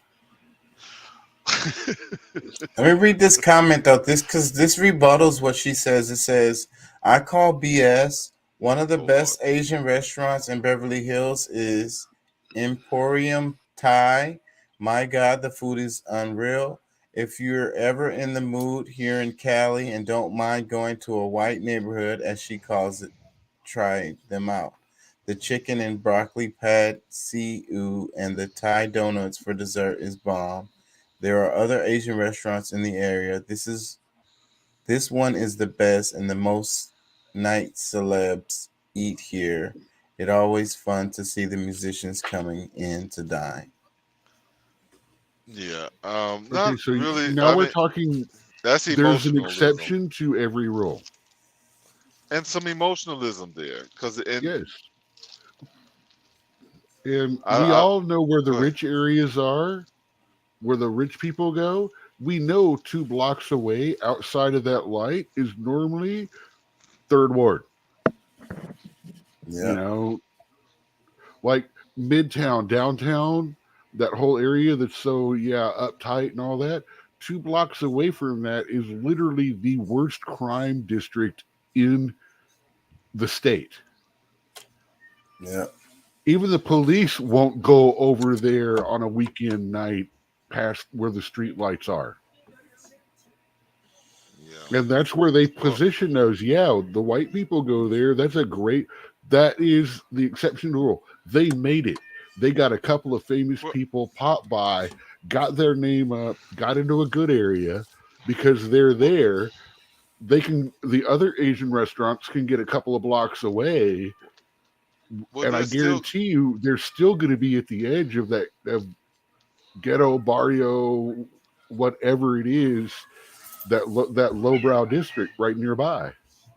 Well, the thing about that is that the narrative is still controlled in that area, because even if they have this, it's considered a Chinese restaurant, but it's Upscale. it's upscale. It's got certain restrictions, like they're not just allowing any they're making sure that not everybody is going to visit there. It's not going to attract people from other areas as much, because it's going to like there's always that. Well, like you said, hey, line. you don't know about this place here. Why? Because it's local and nobody freaking knows about it, except that area. It's one of those places like Blake's Barbecue here. People that know Houston know Blake's Barbecue. People that don't know Houston don't. Yeah, I must not know Houston. It's one. He actually has a picture of like him on stage dancing with Tina Turner. He's been an icon in the city. He retired a few years ago. Bubba's Buffalo Shack is another one. They actually got themselves declared a historical place, and the West Park Tollway had to be built around them. I used to go there when there was a railroad track, and whenever there was a train going by, they did dollar beers. This is like 92, 96. I mean, I guarantee you, I was there at Wednesday and Thursday at 5:13 every day, every time. Get that dollar beer. But that's those niche places. Like I said, they were talking about, hey, you don't know about this place in this area. It's like, that's the whole idea. That's what she was saying.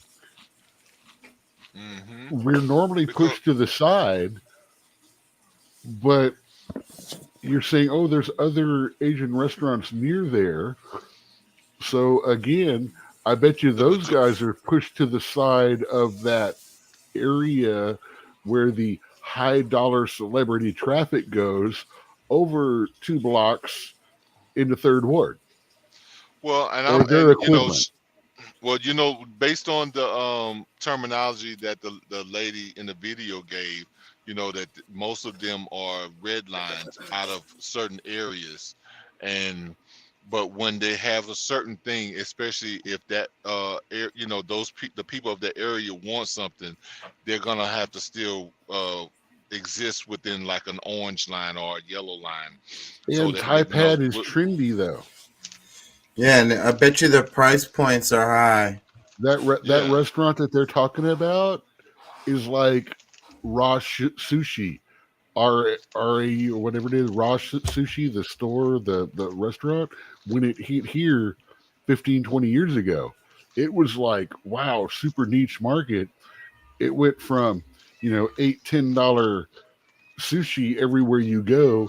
They're small, their California roll, the gringo roll, whatever you want to call it, the one that, if you don't know if you like sushi, this is the one you start with, was like $18. Yeah. And it's trendy. And it's a fad. And it's, it goes along. Dies off. Yeah.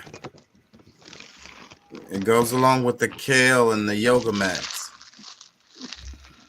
But is what you call it? Hey, I hope sushi. Hey, is yoga sushi mats might be a trend, but I hope yoga pants aren't. I hope they stay around forever. They're better than Guess jeans from the 80s.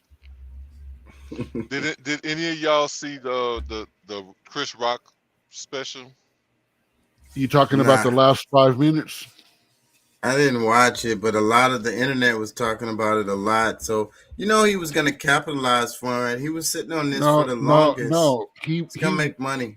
He waited till the last few minutes of his show and said, "I'm gonna answer it." He did. I think he did it respectfully. I think he did it well. I think he used the word bitch a little too much, but it was part of making it funny. I mean, and I think he dropped the mic to say it's over. Well, yeah, I didn't watch it. I just feel like it's kind of like a money grab. Like, it's just that's all it is. And Netflix, every single comedian doing a show on anything like that is a money grab. So the question is, do you think they're funny and want to hear what they want to say or not? If you subscribe to Netflix, they've already got the money. I felt like there were some things that Chris Rock, like I think that Dave Chappelle might have written for him, but because he wasn't Dave Chappelle, they didn't land as well. There was some stuff that should have been good jokes that he just did not, really send home. A Dave Chappelle joke makes fun of race. Chris Rock, not just race, kind of sounds a little racist. Well, he is very racist. Yeah. Well, I think he is racist. He is, and he's not. Overprivileged, because I think he addresses it, because it's not just race, because he hit a lot of different areas that is somewhat touchy, because I think he did a good job when he talked about the abortions and stuff like that. A little bit of that was funny. I don't think he believes what he says. I think he's being a comedian. Perfect. Yeah. That's I think that is the main thing. Like, he's just really, he's not totally convicted on any of the things that, I mean, not any, because some of the things that he really believed, because like that abortion joke went over pretty good. He really believed that. I think he felt like that's because it's super clear, because he didn't make no comments. He was like, "Oh, I'm not gonna make comments about the situation." Da da da da da. He waited till he went on tour or whatever, and I mean, boom. He's probably gonna travel and talk about it, and he's gonna huge checks. He's gonna cash in off of this. Well, more power to him, but you know, I expect the special to be special, and like I said, I don't think that he actually you know, this special, because I mean he's had some really good specials over time, and I think he's just lost it. He's, you know, he's an entertainer. He's not necessarily the comedian. He's not really there making people, you know, laugh the same. It didn't make me laugh, and I love comedy. Like that is one of my favorite parts of entertainment is stand-up comedy. I think he's just grown a lot, and he's a good writer, and I think that's what he needs to do. I think he's all the time. Keep writing and leave the stand-up alone. Well, yeah, but I think he's somewhat out of touch. That's like, what I mean. He's like him actually living the life of the average man. Like he's been rich for, well, because I mean I know other people who's like super rich, but they still have some commonality with the people. Yeah, because Dave Chappelle been rich for a long time now. Yeah, but he just got his riches back, because you got to remember that was like a comeback that he was having. Like Chris Rock didn't really lose any money the same way that Chappelle did. So him coming back in the way he, you know, he has a unique style. I can't take that from him. But at the same time, he's fighting to get back to put his, you know, have his position like the other comics that's been in it just as long as him. Dude, Chris Rock had been on No One Remembered Him a whole lot for a long while. The best thing that happened to him was getting smacked. Yeah, it brought him back into the... Yeah, I mean, I guarantee you a few years from now, he's actually going to sit there and go, "Thank you, Will." He probably already has. Say, bro. Yeah. Look, say, man. Look, I'm gonna tell you something. We all would like. I think we get fooled a lot more than, you know, like we look at this whole entertainment thing as it's like it's real life, and a lot of times it's just entertainment. And that's it. All of it. Dude, those guys are little bitches that never grew up. I mean, they're the drama geeks gotten good. I mean, real is real. And it's fun to watch them because they actually are disassociated from the rest of our world. Mm-hmm. Sorry, I had a cat attack and it screwed me up here. Man, I'm going to have to wrap it, y'all. It's 3 a.m. I got to work tomorrow, and I got to work a double. Well, I'm off. Yeah, and I just got through working, that. though. You did that. That's you. Yeah. Yeah. Show the cat. Yeah, I love the cats, man. That's a big cat, too. Look up, Rorschach. He was meowing in the background throughout the whole the show. Yeah, but Daddy didn't want to pick him up. Well, see, he's not supposed to be on my desk. He's allowed on my lap, which is out of view. He's not supposed to be on the desk. He used to be able to be when I had more room.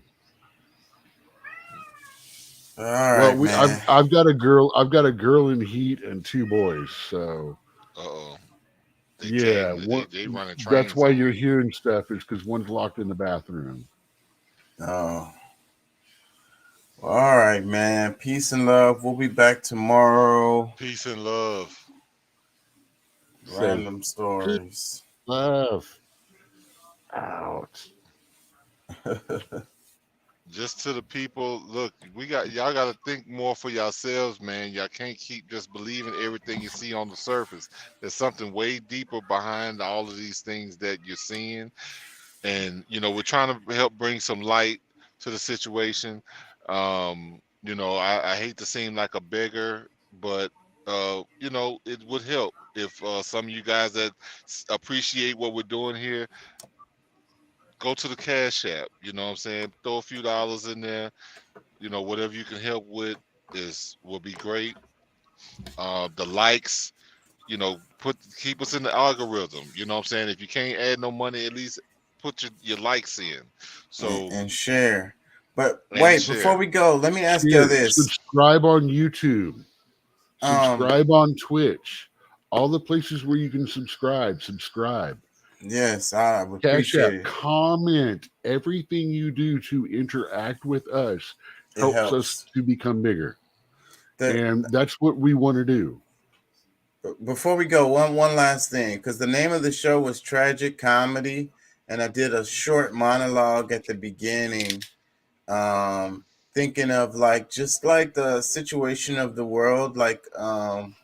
It seems like we're in like a tragic comedy. What do y'all think about that? It's not even funny. I don't even know if that, I mean, it's tragic, but dude, I'm a millennial. I'm sorry. I've been laughing my ass off since I realized the world was more than me about 1977, about 9 years old. And that's what I was saying too. I was like, you're a millennial. Excuse me, Generation X. I'm sorry.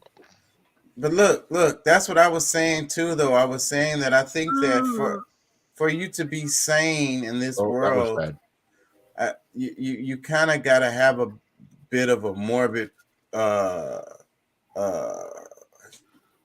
humor. All of us, have been tainted. All of us have been tainted with this world, and if there is a such thing as purity, there's levels to it, because even the slightest thing, you know, our children have been tainted. So even our purest forms of human here is go up, you say hi. Oh. But I guess we can use that analogy, you know, the tragic comedy, but you know, for me, it's not funny. I haven't found it funny at all. It's just tragic. See, I find it hilarious. I laugh to keep from crying. Yeah. Well, I learned a long time ago that you have two choices in life. You either laugh or you scream. Laughing is a whole lot better for your spirit and your health. Screaming is a whole lot more problems on the vocal cords, and it does tend to scare people around you randomly. Well, but you know, I'm gonna tell you, bro, some things that I'm learning, because I'm seeing a therapist right now. But the release of that trapped trauma that we've been holding, those cries that especially us men avoid and hold in, you know, the ones that when no one's sitting around, we're watching some commercial for like Altoids or something like that, and all of a sudden we bust down bawling for like 5 freaking minutes, and just because it reaches something deep down in the core that we're not used to. It's a song. We just bawl and cry, and then 3 minutes later we wipe our eyes, and it's like, well, see you next year, feelings. It's a song. It's a song that does that to me usually. A random song will hit me like that. Well, bro, I'm gonna tell y'all, I'm broken. Because as much as I want to release it, I don't know how. Like my defenses have been so locked in. Like I have Russia, China, and America, you know, as my defense. Like I have defenses of them all, and I'm trying to break through. You know what I'm saying? But you know, because my mind is there. I know what needs to happen. I can deal with these things, but my body is still holding in a lot of the trauma. So, and it's making you sick. So you gotta Dude, cry. It is a cognitive dissonance that we all have. Every single human being has it because we have beliefs. There's things that we believe in, but we know part of that belief is wrong.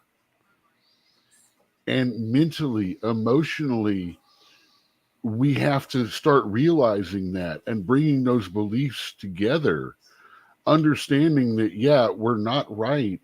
And this, and then these things over here, we're doing this wrong by having this belief, but at the same time, how can we balance the right and the wrong?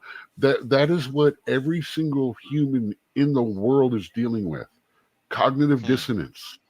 It rattles us to our very core because it is a matter of taking what we have always understood as right and wrong, comparing it to our beliefs, and understanding this is a new world, this is a new day, and we have to be better. And that's what we all want, is to be better, and that's where we start having the problems. It's because we don't know how to be better, because every choice we make for the positive is a negative for one side or another. We got to be more intact with our feminine side, more balanced and embracing those emotions, let it out, find something that that's why I say watch some horror movies, listen to some sad music. Well, and I'm thinking about different things that I can do because I'm away from everybody, which I think is somewhat depressing too. Like not having human interaction that is comfortable. Like I'm around people that I know on a regular. I'm not like I don't know when I'm gonna be around any of my family again, based on how my finances have been working. But I mean, I think that's something that would potentially help, because that brings me joy. But I mean, day to day, me just focusing on, I got to pick this load up and I got to drop this load off. I got to pick it, and that staying in that routine. It takes all your emotions out. Like you don't thing. use. I'm a robot. The very definition of grind means you are losing something from your blade as you sharpen your edge. Right, you're a gear, you're a cog. Your blade gets smaller and smaller no matter how sharp you keep it. Because if and you're if you don't replenish that blade, if you don't get some new steel, if you don't get some new metal, that blade is going to wear away, and eventually it snaps. Because it's like you're a cog in the machine, and then you got all kinds of shards messing up your machine. And those cogs have to be replaced. They have to be replaced because they get worn out like the parts inside your engine. Yeah. Well, y'all brothers, y'all pray for me. I know y'all got good intentions for me. So peace and love. Hey man, I am always on your side, brother Pat. Yeah, no matter what my words may think or what you may think of me from show to show, day to day, or whatever. I was thinking about you, Pat, today when I was at work, because I serve, right? Me and Doc are servers, right? Yeah. And I was thinking about you, Pat, and I was like, you're a server too, man. That's what you do. I am. As a truck driver, I'm in the service industry as well. Like, I mean, that's what you do. You serve. Yeah. No, you were actually essential personnel during the pandemic. Well, that also, I think that kind of added up on things too. You know what I'm saying? Like, it's a lot of stuff that I, dealing with family issues.